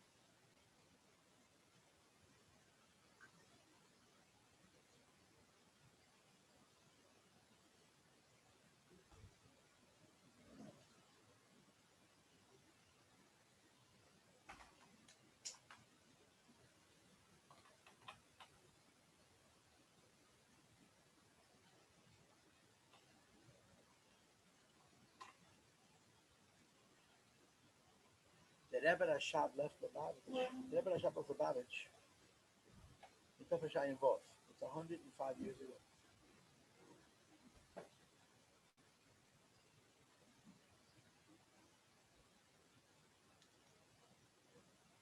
When he left Lubavitch, officially he was leaving temporarily. It was the height of World War I. And the circumstance was, if you're familiar with the history, that there were kidnappings. There was what's called the Eastern Front, right? World War I had an Eastern Front and a Western Front. And on both fronts, they were kidnapped. They kidnapped rabbis, prominent Jews, and they would ransom them, not for money, for political favors, for war favors. In other words, favors that could cost you life. Mamish could be terrible. I mean, Yidden were not exactly excited about the fact that the European descendants of, what was her name? Victoria decided to kill each other or to send their people to die for them. Yidden, when in World War I, everyone thought it was such a great idea to go fight a war. You all know what happened. And Yidden were not excited about it. I mean, Yidden were not exactly into the whole scene. But you had to take a side, that's what happens. When politics becomes very earnest, you got to take a side. You sit on the fence, you get your pants turned. Not just your pants, that there also. So it was a matzah. They would kidnap Gedali Yisrael and they would ransom them for favors, war favors. That's why the Rabbi Chava left Tvinsk. And that's why the Rebbe Rashab left Lubavitch. That's the story. The Rebbe Rashab left Lubavitch because the German front was coming towards Lubavitch. And he didn't want to be near the front on either side. And the truth is that they printed now a book that's called Beis, I think. And in this book, you have the whole Rishim of the Frierdiker Rebbe describing everything that was going on behind the scenes regarding the Rebbe's decision to Lubavitch. People came to with the idea. The Rebbe Rashab thought about it. There was a meeting, and then the Rebbe left. The Frierdiker Rebbe has a long Rishim where he describes the events surrounding the First World War and his father, the Rebbe Rashab. Derech Hagav, al Tamayim Ramuzgi, this is a parenthesis, but I think if you understand history, it's a very compelling parenthesis. The Rebbe Zayden, the Levik's father, the Rebbe's father's father, the Baruch Shnei, was a big chassid. He was a gadol. He was a big chassid. The Levik's father, you understand, the Levik wasn't born by mistake. He wasn't from Pesach, Peshem, Talmidim, Peshem, Meridim, sometimes Talmidim, sometimes you have the Shamas, Gevei, and Kate, Bali, Eslesh, of Niv, the Shafal. That was not the case with the Levik, you understand. The Baruch Shnei was a Adam Gadol. Yudel Chitrik describes it. Yudayir Agon, he's ungestopped Mateda. He never had a job. He just sat to learn day and night. That was his life. So he describes sitting on a train with the Baruch Shnei, this is the Leivik's father. A whole bunch of chassidim, they were going from one place to another, going to the Rebbe, coming from the Rebbe. So the Baruch Shnei says, we're sitting on the train, knew maybe some of the Chazar HaMaim Chassidus. And so, of course, nobody had a Maim Chassidus. So he Chazar HaMaim Chassidus. A few minutes later, he says, no, maybe someone has a Maim Chassidus. No, he says, he Chazar noch a Maim Chassidus, and noch eine. But Yudel Chitrik, even after he's a person happy. You live in Tayyid of Avoida and you don't have a job. He writes, me, the Rebbe never, he writes in his journal, me, the Rebbe never get a job, but for my children, we found jobs. I promise you, the Baruch Shnei was so much better off without a job than if Leibig with his job. The Kishin stuff was not exactly a fun job. You know? Oh, I have a job, he has Panosa, but I'm a Chaya, a killer. Anyway, the Baruch Shnei was a cousin of the Rebbe Rashab. The Baruch Shnei was a cousin of the Rebbe Rashab. The Baruch Shnei's father was the Rebbe Rashab's first cousin. He was the first cousin once removed. He was the first cousin. He was much older. He was older than the Rebbe Rashab also. And he was an Adam Gadol. He wasn't just a biological relative. He was an Adam Gadol. And when he was in Lubavitch, he was mamish. He was family. So he describes, and there's people who are The thought police and the political correctness people are going to come right away and say, no, speak this way and say it like this, say it like this. We don't talk like this. I don't know all the protocol. I have no patience for it. People's whole life is making sure they don't make a mistake. It's not a life. It's not a life. So I'm going to make a mistake and let him correct me. He walked into the house on a Thursday night in the Baruch Shnei. Und der Rebbe nicht was sagt, die gewinnen in Wanne. He was taking a bath. He used to wash once a week. I said, look at it. And like it says in Shulchan Aruch, when first takes a bath, you're supposed to say Yehei L'Refuah. You're supposed to drink some of the water, say Yehei L'Refuah. So he walks in. The Rebbe saying, I would imagine that it was an Eitzim Tzanua. And the Rebbe Rashab is washing himself with Shabbos. And the Baruch Shnei walks in. It tells how close he was. And he gives the Rebbe brachas and the Refuah and the Latami. And the Rebbe's in the bath. And the Rebbe is reading the newspaper in Rosh. This is what was going on. He's sitting in the bath and he's washing himself. He washed himself once a week. And the Rebbe, his wife, is reading the newspaper about the events of World War I. So the Baruch Shnei says to the Rebbe Rashab, Nu was it sein? What's going to be? So the Rebbe shrugs his shoulders. I don't know. By the way, this is printed. If you feel like this is not a politically correct story, you should know that this is printed twice. This is Baruch Hashem, Untitled Lubavitch. You got two versions of the same book. This is one of the books that was Leicha, Beis Zaytam Gewalt Hoppen Zayel version with their own ha'aras. You can buy the book twice, and it's worth buying the book twice because the footnotes are incredible. They have different footnotes. It's worth. I read both versions of it. I'm telling you, it's a good read. This is the journal of the Rebbe's grandfather. The Rebbe's grandfather kept the journal. Then he gave it to the Frierdiker Rebbe as a gift. And they were lost in Russia. They found it, and it's been printed twice. By the Meshachisten and the anti-Meshachisten. I know this is very bad words, but that's the case about it.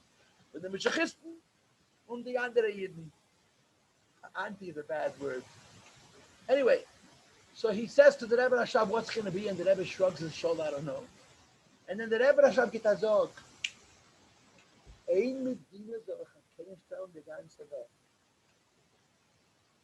One country should start off with the whole world. And if you understand World War I, you know that that's unbelievably visionary. In World War I were imperial powers. You had, on one side, you had the German Empire and the Habsburg Empire, which was the whole center of Europe, and the Ottoman Turks. It was a huge, and the Rebbe says, I think, one nation started, and it's exactly how it was. If you know the history of World War I, it was the Germans against the whole world because the Habsburgs would take the Kaponis, and the Ottomans have been a geflickte Kapotte. One of the German generals said about his association with the Habsburgs, with the Austro-Hungarian Emperor, I feel like I'm tethered to a corpse. It was the Rebbe Rashab sitting in Lubavitch saw straight through. He said, one country starting up to Ein Medina, Deutschland. Anyway, I digress. The fact was that the Rebbe left Lubavitch. The Rebbe Rashab left Lubavitch. When he left Lubavitch, it was Gehesi. He's leaving for a short time. Ad Yaver Zami is going to move back. But you understand, everything has a Das Tel, and a Das Tachti. So you do it. Everything has a Das Tachti. The Frierdiker Rebbe says, my father was sitting in the wagon. It was Tafresh Hayim Vav. It was Pashas Yom Rishon, the Pashas Vayeda Tafresh. It was November 1915. The Rebbe Rashab gets into the wagon, and the Frierdiker Rebbe describes very poignantly the goodbye. The yeshiva came out. By the way, I want to tell you a story. It's after Chatzos, so I also said a little Chaim. Not much, but I said, for an Americana, it is genug, so I'm a little bit... For those who enjoy a good Farbrengen, I'm in a good space. Now I'll say things that I'm going to regret. Yeah, I can help myself. There was a meeting. Listen to this. You got to see it in the original. I cannot duplicate it. There was a meeting about the Rebbe's leaving Lubavitch. The decision for the Rebbe Rashab to leave Lubavitch really wasn't his. People came to him and said, Rebbe, you got to go. Because if the front gets close to Lubavitch, they're going to kidnap him. That was the matzah. And the Rebbe almost let other people decide for him. It seems that way. The Rebbe Nishma the Rebbe Rashab, he let the people around him make the decision. And at one point, the Rebbe said, "Look, nach dort Zeit, we're not in a rush." The initiative to leave Lubavitch started in Elul. He didn't leave Lat Tishrei. And the Rebbe sat in at a meeting. The Rebbe Rashab sat in a meeting. It must have been a very strange sight. Because the Rebbe Rashab almost didn't say a word. There were 10, 12 people at the meeting. All Yedidei Nefesh. I mean, they loved the Rebbe Rashab, other Nafshis, other Atzmis. And they all had different positions, but they were concerned. They were worried about the Rebbe. And it seemed like the Rebbe was letting them decide for him what was the best course of action. But Friedrich describes a meeting where he says who was sitting at the meeting. One of the people was the Meir Simcha.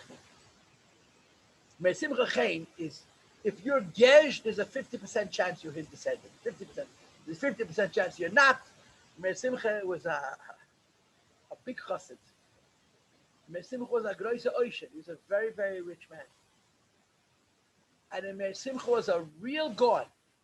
He was a real god. The Meir Simcha was a yid. He was the grandson of the Peret Pei. They say to him, Gehadovitz. Meir Simcha, when Meir Simcha got married, and the Rebbe Marash go into business, he was one of the most unusual examples of Lech Lecha. It was a big surprise. Everyone thought he had off. He was a very rich man. He had big businesses. He had no idea what's going on in his business. Why he doesn't let the Gaddafi. His children ran the business, the wife ran the business. He was in another world. He was a big person. He was a big chassid, a great oishet. And he was a Lubavitch. He was a Makusha. He was a Chain. He was a Chain. I'm not a Chain, so I can say it. The Rebbe Chaim Lushka told someone that I know that if you marry into Chain, it's not unzere. You're one of us. It can't be more unzere. The Chaim Mishpacha. The closest thing to Schneerson is Chaim. That's just how I see it. But anyway, if I insulted you, I meant it, and I didn't mean it. I'm sorry, and I'm not sorry. Let's move on. So the Friedrich describes a Meir Simcha, about 55 at the time of this meeting. He describes him as a businessman, but the fact of the matter is, he's more comfortable in Beis Medish than he is in business, in his quartier, in his cabinet, in his business.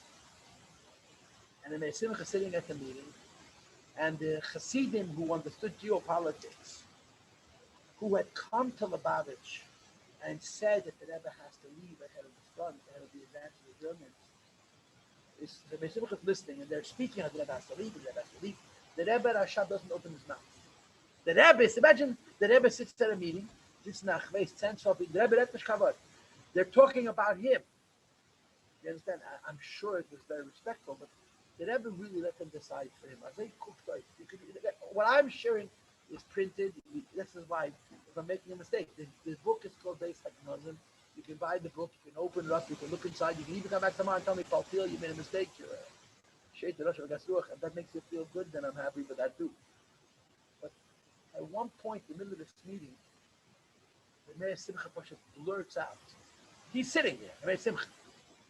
The Meir Simcha was not sitting there because he understood geopolitics. Meir Simcha was sitting because he was a chassid, he was a balabas. He was a k'nir, he was a emes a chassid. And his day was important. He said, His day was important. So he suddenly blurts out. And the Friedrich Rebbe describes it. Hey Stas, as the Rebbe fought weg, und lost uns über allein. Wie kann das der Rebbe tun? Wie kann das der Rebbe tun und nicht betten bei unsere Schutz? Hey, Stas, this means, this is the whole outburst, more or less. You can look it up and print it. But the Rebbe is leaving us, he's abandoning us, leaving us alone. How could the Rebbe do this without getting our permission? So the Friedrich Rebbe describes the whole outburst, and then he writes, this outburst had absolutely no practical value. it was totally used. It wasn't helpful. They're sitting at a meeting making a decision because it was taka pekuach nefesh. Pekuach nefesh kibshute. And this outburst had absolutely no relevance to the question on the table. But the Fidiker says it was just so good. It was so good. The words had no practical value, but they were such good words. They were so chassidish. Anyway, I digress. The Rebbe Rashav left Lubavitch Yom Rishon LePashas as they state. In the wagon, as he was leaving Lubavitch, the Rebbe Rashav says, 101 years, for 101 years, Lubavitch was the Iraqi, Lubavitch was the capital of Chassidus. And now Chassidus is going into college, meaning the Rebbe knew that he's not coming back. Officially, he was leaving for a very short time. He was just going to wait at Yavezam. He left his library.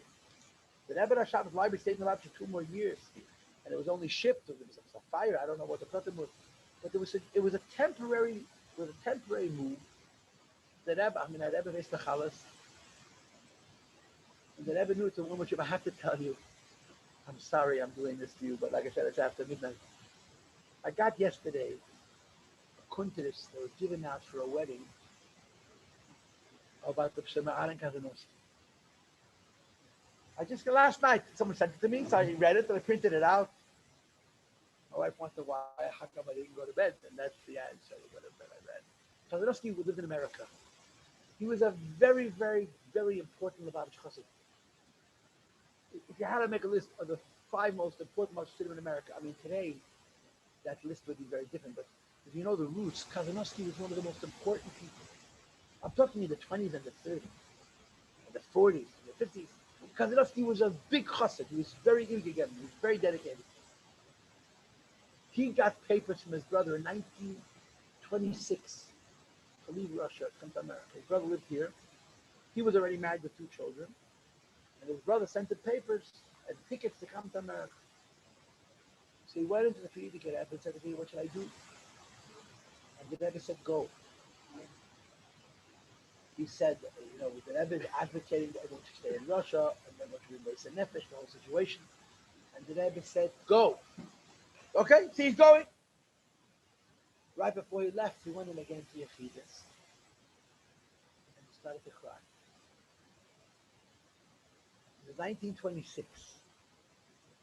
And the Frierdiker Rebbe says to him, why are you crying? He says to the Rebbe, I'm leaving for America. Who knows if I'm ever going to see the Rebbe again? And the Rebbe says, wir waren wenig. Wir werden sich sehen. In Gichen. He says, man, don't cry. We're going to meet quickly. So he thinks, really? I'm moving to America. It was like going to the moon. How is it? How am I going to ever see the Rebbe again?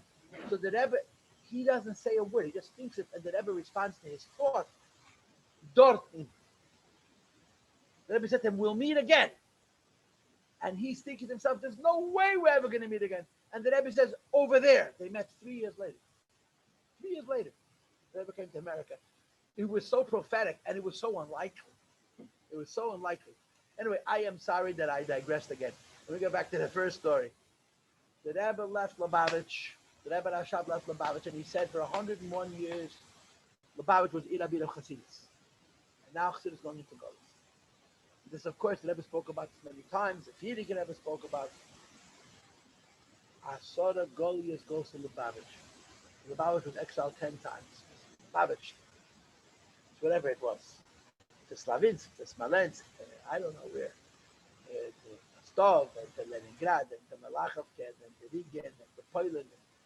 No one is sure exactly what the Asara Goliaths are, but there's Asara Goliaths, L'chol HaPoches. And the Rebbe Rashab, when he left Lubavitch, he knew it's a one-way trip. He came to, the Rebbe Rashab had a very hard time finding a place to live. There was no little war, there was no apartments, long, complicated story. He ended up in the Stov, and of course there was the Stalkos, and Shlomo Nechasim covered. The Rebbe Rashab. When the Rebbe Rashab came to the Stov, he said, Yeshivas Krach in Kosh. To live in a big city is very hard. This is so interesting how You see history repeating itself. Literally 100 years earlier, mamish, exactly 100 years before, 110 years before, the Alter Rebbe was released from prison. Tov Kuf Samachala. When the Alter Rebbe was released from prison, the Russian government forced him to stay in Petersburg. Petersburg. They would say S. Petersburg. Why? Because the Russian government finally figured out how powerful the Rebbe Rashab was. They figured how powerful he was. They were pushing afraid. They were not afraid, of the Alter Rebbe. What did I say? No, the Alter Rebbe. They're afraid of the Alter Rebbe. The Alter Rebbe. And they wanted to live in Petersburg. They weren't afraid of the Alter Rebbe. They're afraid there's Meshuggah and Chassidim and do something Meshuggah. Alter Rebbe stayed in Petersburg almost a whole year. He was released from prison Chanukah. No, in Afrir, whatever the Pratamon. He was there till after Tisha B'Av. He was in Leningrad. He was in Petersburg the whole year. Petersburg, Leningrad, the same place. There was a goy who came to the Alter Rebbe with an offer. The government of Russia wanted Alter Rebbe to live in Petersburg because they wanted to watch him. Alter Rebbe said, I'm a Rabbin, I'm a Rabbi, I have Talmidim, I have Hasidim. The Jews couldn't come to Petersburg, so the government said, we'll break all the rules. The Chassidim come to Petersburg as long as they want and as often as they want, stay as long. You got to stay in Petersburg. And the Rebbe didn't want. Why? Shivas Kachem Kosher. Right? It's not easy to be a Beinani in New York City. It's not easy to be a Beinani in Petersburg. It's a lot easier to be a Beinani when you have no running water and no electricity and no newspapers. And the dirtiest thing in the world is the gossip about the neighbor next door. You understand? It's a lot easier to be a Chassidish Yid when you live a life that's so simple. And the Rebbe said, the Alter Rebbe said, Yeshivas Kachem Kosher. And this guy came to the Alter Rebbe with a proposal. I'll get you out of Petersburg, but at night. If I get you out of Petersburg, you have to come live in my estate. And that's why the Alter Rebbe moved away from Luzhne, where he was born and spent most of his life. And he moved to Liadi. Why did he move to Liadi? Because the poets, the landowner, the squire of the region of Liadi got the Alter Rebbe at a time. They told the government, I'll watch him. I'll make sure he doesn't steal. Ich mache sicher, this government, and he won't kill anybody. So the Alter Rebbe had to relocate to Liadi. And the word was, Alter Rebbe said, to be a Chassidish Yid, and a great start to show it. Yeshiva Kachem Kosher. We were kids in Yeshiva. Du gedenkst. Wenn ein Kind in Yeshiva, ich gedenk. Hat mir geredet wegen der Mordechai Lepler. Du gedenkst der Mordechai Lepler. Alter Rebbe had a chassid who lived in Petersburg. His name was Mordechai Lepler. And he was a Madrigas Beinani. And they used to say, how could you live in the modern city? And I promise you, New York's a lot more modern than Petersburg from 2 centuries ago. Or before that thing, how could you live in Petersburg and be in Madrigas Beinani? That's like we grew up with this story. He would say, was von Geiver? I was a Balgaiva. I wanted to do an Aveira, and I would say to myself, I'm a Chos of the Alter Rebbe. I'm going to speak so low. It was above it.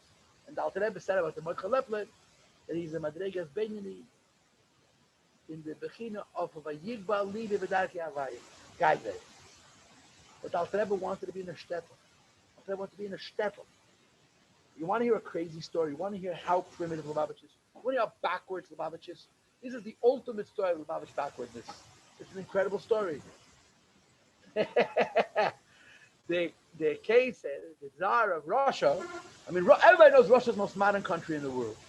But then it's in the bechina of what was Alma discussed here. It's not Bizgalos. You have to have, it's a special eyes to see how modern Tsarist Russia is. So everything was a bureaucracy. I mean, everything was a centralized government. A centralized government is a kapora. A centralized government takes up kaporas. The whole Russia can take the kaporas because it's all centralized, it's all controlled. The thing is that nobody should make trouble. Nothing happens, but don't make trouble. Nothing happens, don't make trouble. And after years and years and years and all bureaucracy on top of bureaucracy, they were going to build a train that ran from the center of Moscow till Siberia. And it was going to be, I think, Alexander, the case of Alexander, who was before Nicholas. Nicholas's father was killed. Was going to build a train. Bottom line is that train was supposed to go through Lubavitch. 10. Hat der Tzemach Tzedek gesagt, in meine Daldames bin ich Balabos. In my 4 cubits, I'm the Balabos. When the government hired people, the contractors to move the train, they hired 2 different companies to look 2 different directions. Either from Moscow till Siberia, and from Siberia till Moscow. So one guy ran out of money right before Lubavitch. The other guy ran out of money right after Lubavitch, and in Lubavitch there's no train. That's a cool story. So if you wanted to go to the Rebbe, you had to walk or take a train, a wagon. Why? Because the Rebbe, the Tzemach Tzedek, didn't want a train stop in Lubavitch. Now, how terrible would be a train stop? How terrible would it be? It gives you an idea of how the Rebbeim thought. How the Rebbeim thought. Then, Yeshiva Skach, and then the Rebbe Rashab moves to Rostov. And the Rebbe Rashab said, Yeshiva Skach and Kosher, to live in the big city is difficult. And Lubavitch changes. Lubavitch changes 180 degrees. Lubavitch really was. I'm what's the word? I'm brainwashed and I'm subjective and I drank the Kool-Aid and I know it over my. Lubavitch was the most Chassidish Chassidus. It was the most exclusive Chassidus. Lubavitch was not an event for the faint of heart. It was serious business for elite people who sacrificed everything. And the Rebbe Rashab moves to Rostov and he said, "Yeshiva Tzachim Kosher." And the Hemshech, the Shtalshlus is, they lived in Rostov for about 8 years. Then the government gave the Frierdiker Rebbe a choice. And it was the F-60. By the way, someone sent me a very interesting WhatsApp tonight. I never saw this before. Shalom Barabza wrote this up for this year. He said something very interesting, and it makes a lot of sense. The Frierdiker Rebbe suffered a lot. I could send, if anybody wants this piece of history, I can send it to you. Shalom Barabza wrote it up the last couple of days. He said, I got to say in the WhatsApp, he's a researcher. He does good research. The Frierdiker Rebbe came to America for what? In 1929. Everyone says he came to America to make money. He writes, and he has proof, that he came to American Jews who were doing business with the Soviet Union. In other words, there are a lot of people in America who were communists. Not to fight against communism, to shut down the F-60. The Frierdiker Rebbe didn't suffer so much from his communists. He suffered from the Yevreiske sects, from Jews. And the Rebbe was advocating, the Rebbe was arguing that the Jewish communists are breaking the Russian law. Because according to the Russian law, there was no prohibition against teaching children Torah. There was no such thing.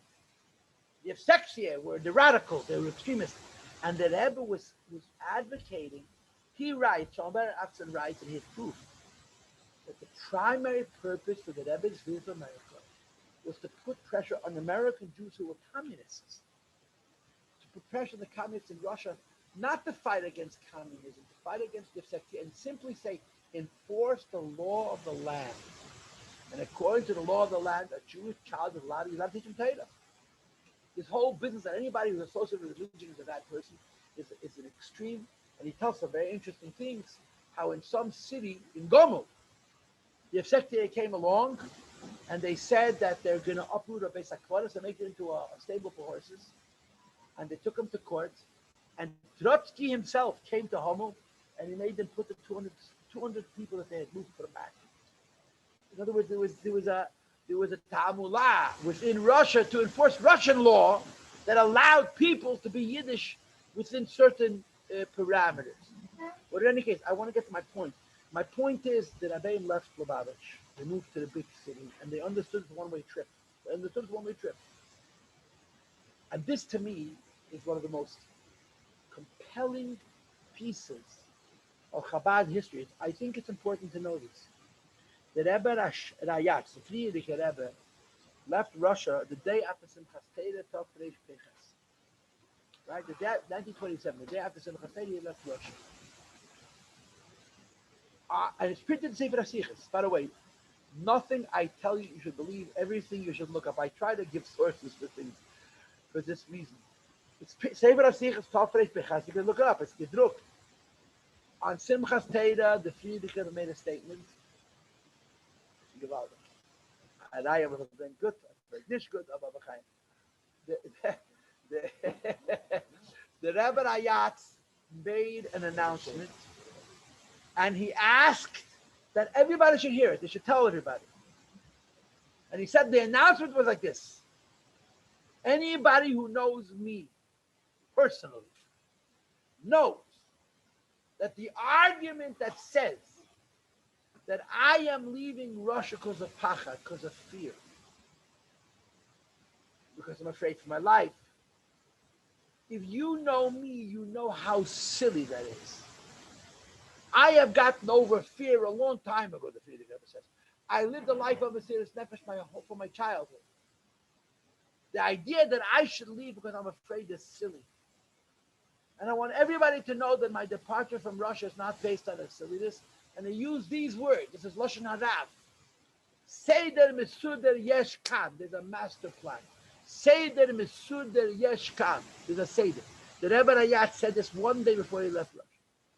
The Rebbe leaves Russia, he comes to Riga.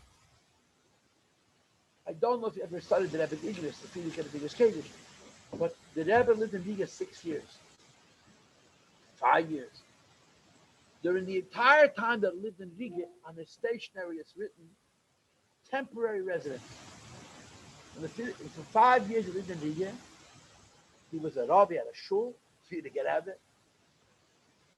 The entire Riga, the entire Latvian Tkufa of Chabad, it's called temporary. During those years, the Rebbe was still healthy, well, traveled a lot.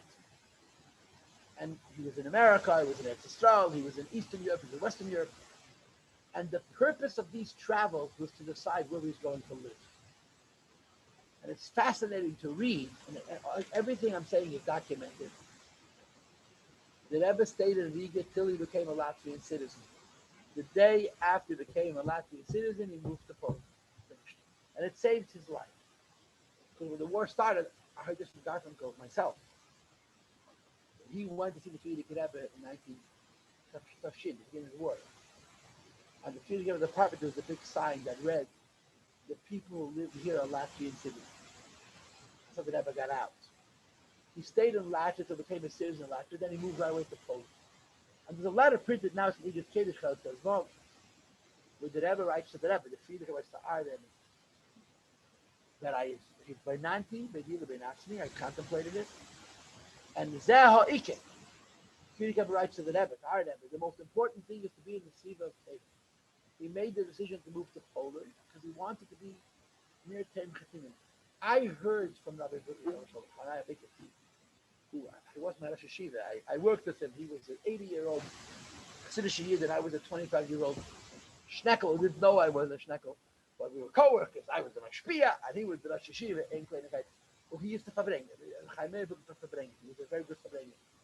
So he told us what the Farbrengen, and the Rebbe hat gesagt, ich will sein a Rebbe bei Chassidim, ich will nicht ein Rebbe bei der Welt. I want to be a Rebbe for Chassidim, I don't want to be a Rebbe of the whole world. And that's why the Friedrich made the decision to stay in Europe. And he moved from Western Europe to Eastern, to Poland. Now, American Jewry had met the Friedrich Rebbe. American Jewry had Friedrich Rebbe. They were very impressed because most of the Gedolim who came to America said that the American Jewry is doomed. The Friedrich Rebbe was the only God who came to America and said American Jewry has a very bright future. And they interviewed him in the Jewish papers. And they said, it's funny, all the Gedolim will come here, say that the future of American Jewry is very bleak, and you're the only one who's saying it's very promising. And Friedrich Rebbe said, we'll see. 17 years later, Tafshin Zayin, there's a printed Sicha, the Friedrich Rebbe says, I was here 17 years ago, and I said the future of American Jews is very bright. And they said to me, but everybody else is saying it's terrible. And the Friedrich Rebbe says, look, today, I was right, they were wrong. Friedrich Rebbe says the finish. I was right, they were wrong. But here's the end of the story. The American Jewish community asked the Rebbe to come to America. And the Rebbe answered them, I want to think about it. I'm going to answer you in writing.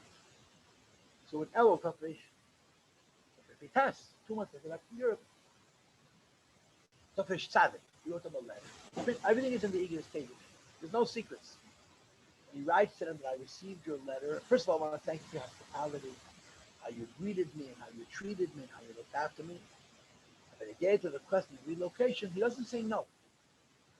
He just says every effort the public service requires very deliberate and careful work. There's a lot that I have to do, and I'm not ready to move. People do not know this, but in 1938, he didn't get put in papers to move to America. A year before the war started, a year and a half even. When the war came, and they never had to move to America, one of the things that was helpful is a year and more before the war started, that Rebbe had made the decision that sooner or later he was going to move to America. And he started to do his first steps of immigration. Anyway, the Rebbe came to New York. So he came to New York. So the Rebbe spoke, hey, you trust it. The Rebbe said, the Rebbe is schwer, the Kumak in America, and he geworden, and Rebbe did answer that. The Rebbe came to America, and they became the Rebbe of the whole world. So there's the Heshtalshalos, you understand? It starts with leaving Lubavitch. Then you have your Beis Tammuz, and you have leaving Russia. And say, because the Rebbe came to America. What happened when the Rebbe came to America? There's a whole new Chabad. There's a Anaya Hasidus. You know, this is a brand new, it's not at all the typical and the traditional model of what Hasidus Chabad is. A whole new thing. Because as the Rebbe himself used the expression, the Rebbeim came to America, they became the Rebbe of the whole world.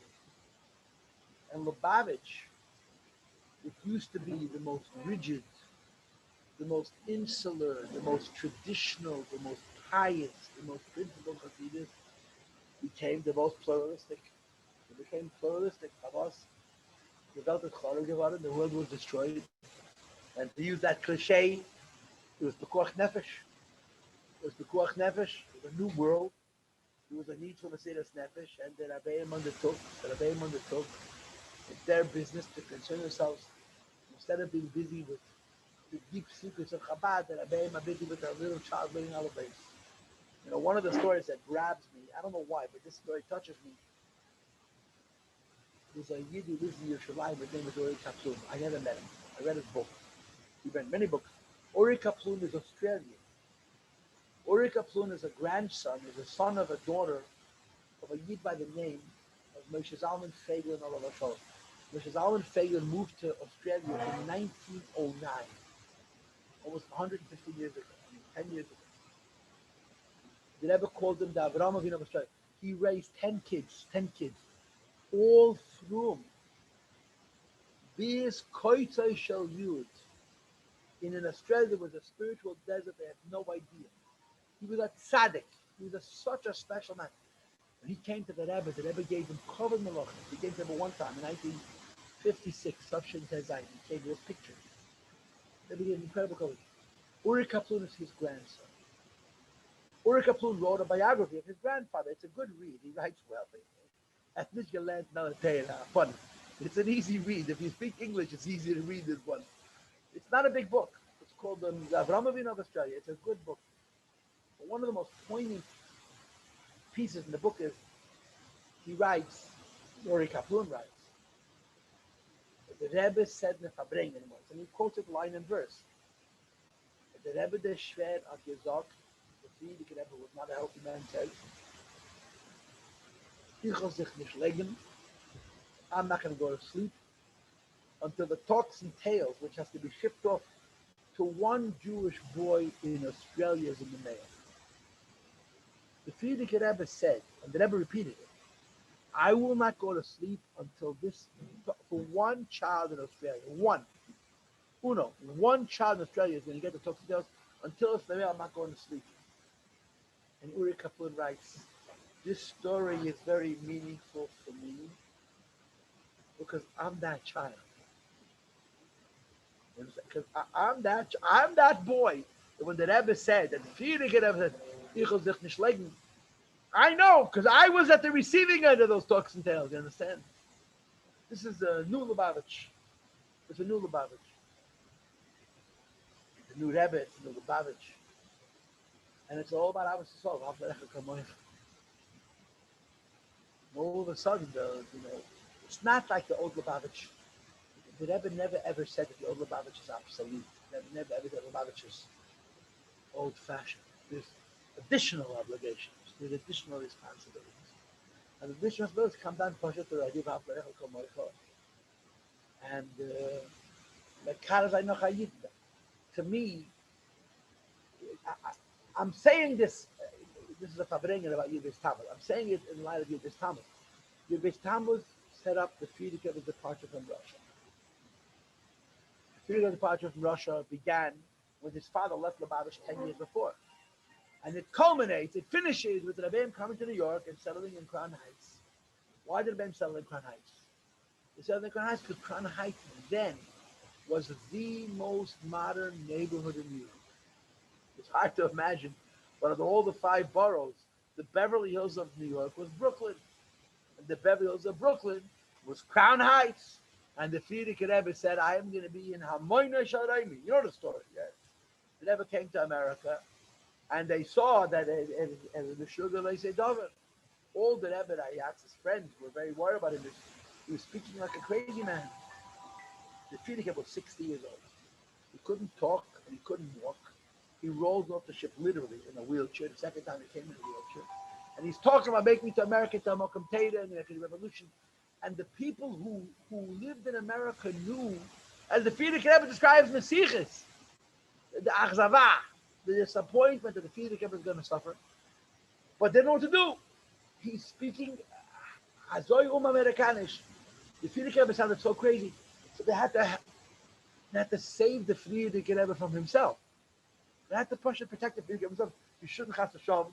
The Frierdiker Rebbe described this in Sichos later, Tafshin Beis, Tafshin Gimel, how they were trying to help him, prevent him from having a nervous breakdown in his life. So one of the eights was Eitz Hayu'utze, Pesach Tavshin. He took him to Lakewood. Lakewood was a vacation area, beautiful suburbia. It was like a dvatz. And they figured they'll bring the Frierdiker Rebbe to Lakewood. They'll show him a beautiful house. He'll become enchanted. Other people in the family were very excited about Lakewood. I don't know why the Frierdiker Rebbe wasn't expelled from Lakewood. And it wasn't because the Misnagdim were destined to be there. Because the Frierdiker Rebbe, you couldn't work the Frierdiker Rebbe over, you understand? The Frierdiker Rebbe was a balabos, and he was aware of what's going on, and he knew what he needed to do. They took him to Lakewood. They showed him a beautiful time. They hoped, oh, look at this suburbia. People will come, and we get sholem, get bruches, like panuses, like the gotten salad. And the Frierdiker Rebbe was not interested in the Klal. Frierdiker Rebbe wanted Crown Heights. Crown Heights! Crown Heights, the most unlikely place for a Rebbe to settle. That's what the Rebbe wanted to be. And once we came here, we didn't move. And like the Rebbe says, Tail Talpias from Crown Heights from 770, from Chazikad Ratach, from Beis Abeno Misham Eile Yetzer V'chol Olam Kulei, till Eretz Yisrael. This is the story. This is the story. I want to tell you some of a good people about Lubavitch gossip. Next door to 770 is the Rebbe's library. The Rebbe's library used to belong to a dentist. I don't remember the dentist's name. I just know his name was not Dr. Ness. Everybody, my father knew this doctor, this dentist. My father told me that this dentist once said to him, your rabbi is a great rabbi, but I know what's best for his teeth. And he doesn't take care of him, he's going to lose him. And he lost him. This dentist, he lived next door to 770. Living next door to 770 is like living in the middle of 1440. It's a mental house as a durch and durch. The Bochrim are Mahadir and Tipshus and Mishigas and Piruf and Allah Shatzat. The poor guy, when he couldn't take it, he'd open up his window. And they would say, will you guys quiet down? Imagine telling a Bochrim to be quiet. Yeah? You know what the Bochrim's going to tell you, yeah? So the Bochrim told him exactly what they thought. And he said, if not for me, you wouldn't be here. What's the story with this dentist? And by the way, this dentist has this chus that the Rebbe Tosha lived in his house. This dentist had this chus that the Rebbe and the Rebbetzin literally lived. They went to Shabbos Yomtov in his house. I don't know what the arrangement was, but he didn't charge 7 cents a lot of money for the building. The library belonged to him. He sold it to Americans, but I'm sure he sold it to Americans in such a way that he was Americans to pay. The Rebbe and the Rebbetzin lived in this man's house. The story with this man is when the Frierdiker Rebbe wanted to buy 770, the Block Association, which was the southern side of Eastern Parkway and the northern side of Union Street, the square block, put out a petition to prevent the Frierdiker from buying the house because the property values were going to drop. And they went from house to house, and this 701 was on the corner, big apartment building, and people signed. 80% of them were Jews. To prevent the fear that they would buy in the house. Remember, in those days, the apartment buildings were full of people. Next door, 770, you have 777, 781. Big apartment buildings. Those days, those apartment buildings, they didn't look like Red style. They were like condos. It was the place to live, Granites. They came to this dentist. The page is full of signatures. And they say, we need you to sign a petition. If this rabbi can't buy a house, the value of our homes are going to go down. The petition was so full of it. He says, can I read it? Sure. He takes the petition and he reads it. He's reading it and reading it. And before they can chap that he's tears up to the sign people. And he says, they're killing our brethren on the other side of the sea. A rabbi wants to come and settle in this country and we're not going to let him. And that was the end of the petition. So when he told the Baruch, if not for me, you wouldn't be here, it was true. And the schar was, the Rebbe and the Rebbe said, Pashit to Pshutim.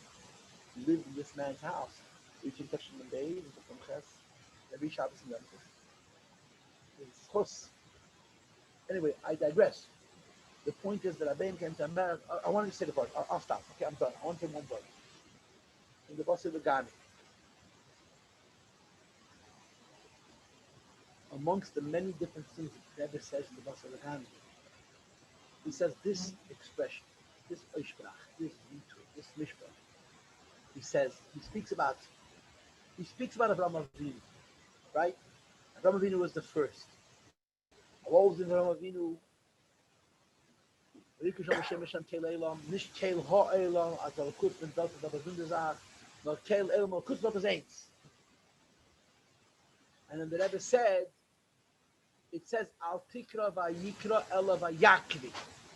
Nicht as hat allein gerufen, nor hat Geru gewesen als andere sollen rufen. The Avraham Avinu was not satisfied that he himself called, but he made others call. And then the Rebbe says, in the Klole Halimud, in the middle of the Maimon, the Ashtikal Enigla, in the Klole Halimud, in the rules of interpretation, in the Klaufen Al Tikri state, and the Malamakim that the Rebbe was trying to say that Malachi, that whenever it says in the Gemara Al Tikri, you have to read it twice. You have to read it the way it's written, and you have to read it in the new way. So the pasuk it says like Yikra Sham B'Shem Hashem Keleilu, which means Avraham Avinu called to the whole world. They should know that it's Eined Muvan. The Chazal say Al Tikra Vayikra Ela Vayakri. Avraham Avinu didn't call; there are other people to call. So the Rebbe says Api Halach of the Dikton of London said to read it twice. Vayakri.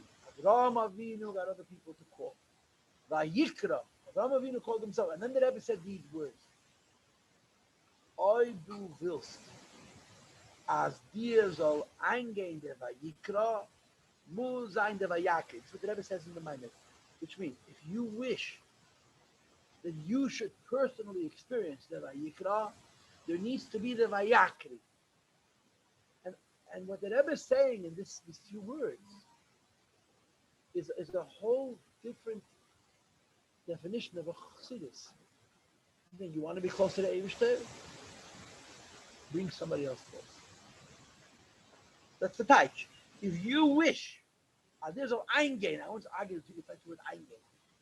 If you wish to be able to comfortably be able to express a sense of closeness to HaKadosh Baruch Hu, the foundation of this is to be Makarav Yid.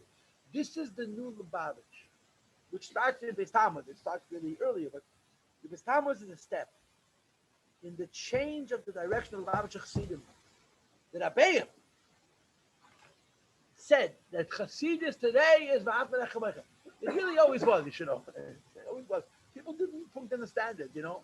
But Chassidus always was V'ahavta Lechamecha. Today it's the Yesod. I'm closer to Hashem and I'm a kind of another Jew. And all of this, really, is a Ketzah as a result of the Rebbe Yitzchak. It's a result of the Ratzon Elliot. I heard from Ari Raskin from Brooklyn here. He spoke once to the Trot in 770. This was a few years ago. So he said that he asked him to come speak. So he called up his uncle, Shalom, unfortunately. Shalom Hech, the youngest of the Hech brothers. He says, I was invited to speak in 770. Give me some schede. Give me some, nobody knows. Shalom Hecht had an open door by the Rebbe. He didn't know he wished. He had an open door by the Rebbe. So he tells his nephew, his grandnephew, his brother, grandson, followers, that the Rashag visited Eretz Yisrael. I don't know why I'm telling this to you, but I'm telling you. The Rashag visited Eretz Yisrael. And he met with the Gerer Rebbe and the Belzer Rebbe. I'm not the Gerer, I'm assuming still. And first of all, both of them were Makateva. The Frierdiker Rebbe was involved in saving their lives. The Frierdiker Rebbe, while he was still in Europe, worked very hard to save the life of the Gerer Rebbe. The Gerer Rebbe got out of Europe before the Frierdiker Rebbe. The Belzer Rebbe was much more complicated. And they would makabel him with Rashag, with great coverage, because the Makar Satei, the Frierdiker Rebbe helped save their lives. Physically, Kipshute, Mamish. He says, and both of them told the Rashag the same thing.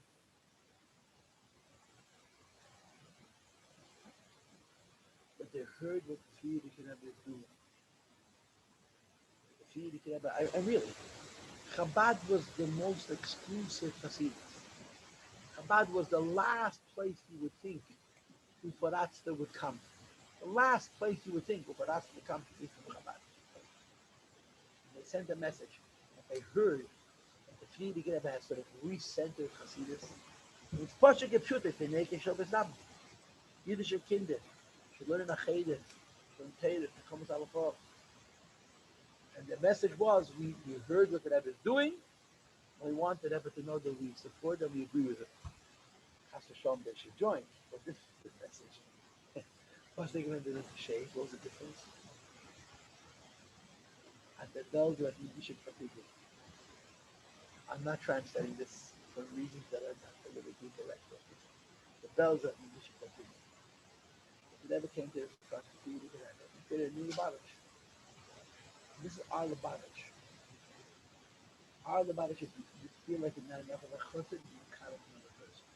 And it works. It is not just a theoretical, it's a fact of life. You know, the little that I ever said to one of the Chassidim, when I see them, I'm having no success with myself, I'm a God of somebody else. By us, it's not the pshat if I see. The whole Chassidus begins with Yahafla Echagomer. This is who we are. And we're Makad of another Yid, we're Makad of ourselves.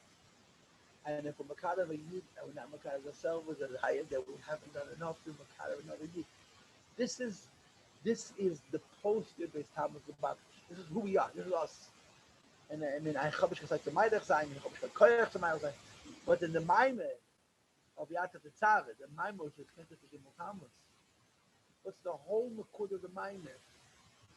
The Mekud of the Maime is the Yichwela. As the Yata Tetzave, Meisher Rabbeinu has to connect into the Neibishtim. How does Meisher Rabbeinu, Koyoch, that keeps the Neibishtim? You become a shooter with Meisher Rabbeinu. You give yourself to Meisher Rabbeinu's word. Okay. L'chaim l'bracha. What can I say? I'm talking and talking and talking. After that, I'm trying a bit. We should be Hasidim, and if I'm having a hard time being Makar of ourselves, we should Makar of somebody else, be Makar of ourselves. The Nikir is we should know what we know. No compromise, no pshara. You know that this guy, Herbert Weiner, you know who Herbert Weiner is? Huh? 9.5 Mystics. He met the Rebbe in Yechidus 1956. And he asked the Rebbe then, what's the secret of Lubavitch? How come Lubavitch is succeeding when everybody else failed? And he answered, no, the Rebbe told him, no compromise. No compromise. L'chaim.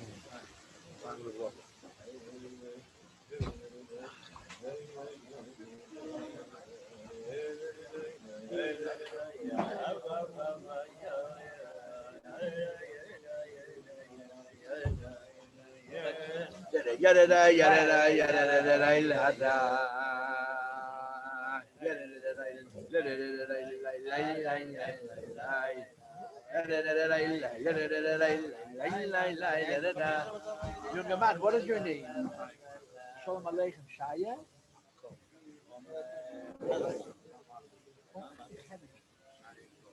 Cohen. Is this your buddy or what now?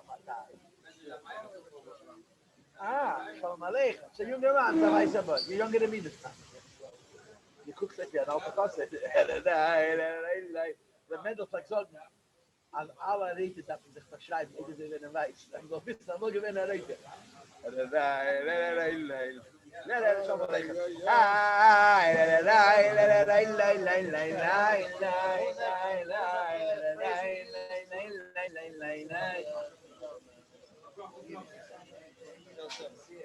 Is that longer for you? Support you? I didn't do it and everything.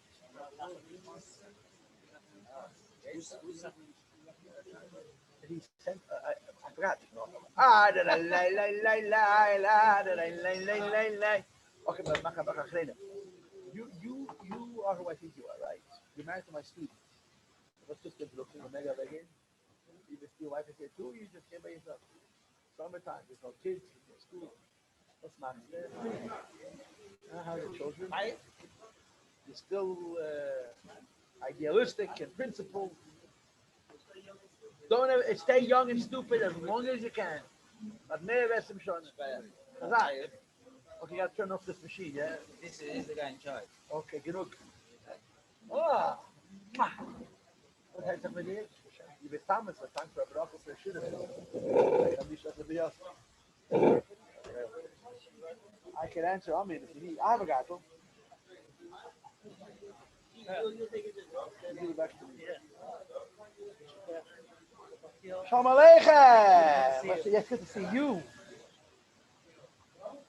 I like to say you're my Tom. By the way, Makes me I feel was good. sitting the other side. You guys together. Then you went to France. First question you asked. How am I supposed to remember that? What did I ask? I just remember to answer that question. It wasn't a big deal. What was the question? I'm trying to figure out how you asked the question. The answer was like,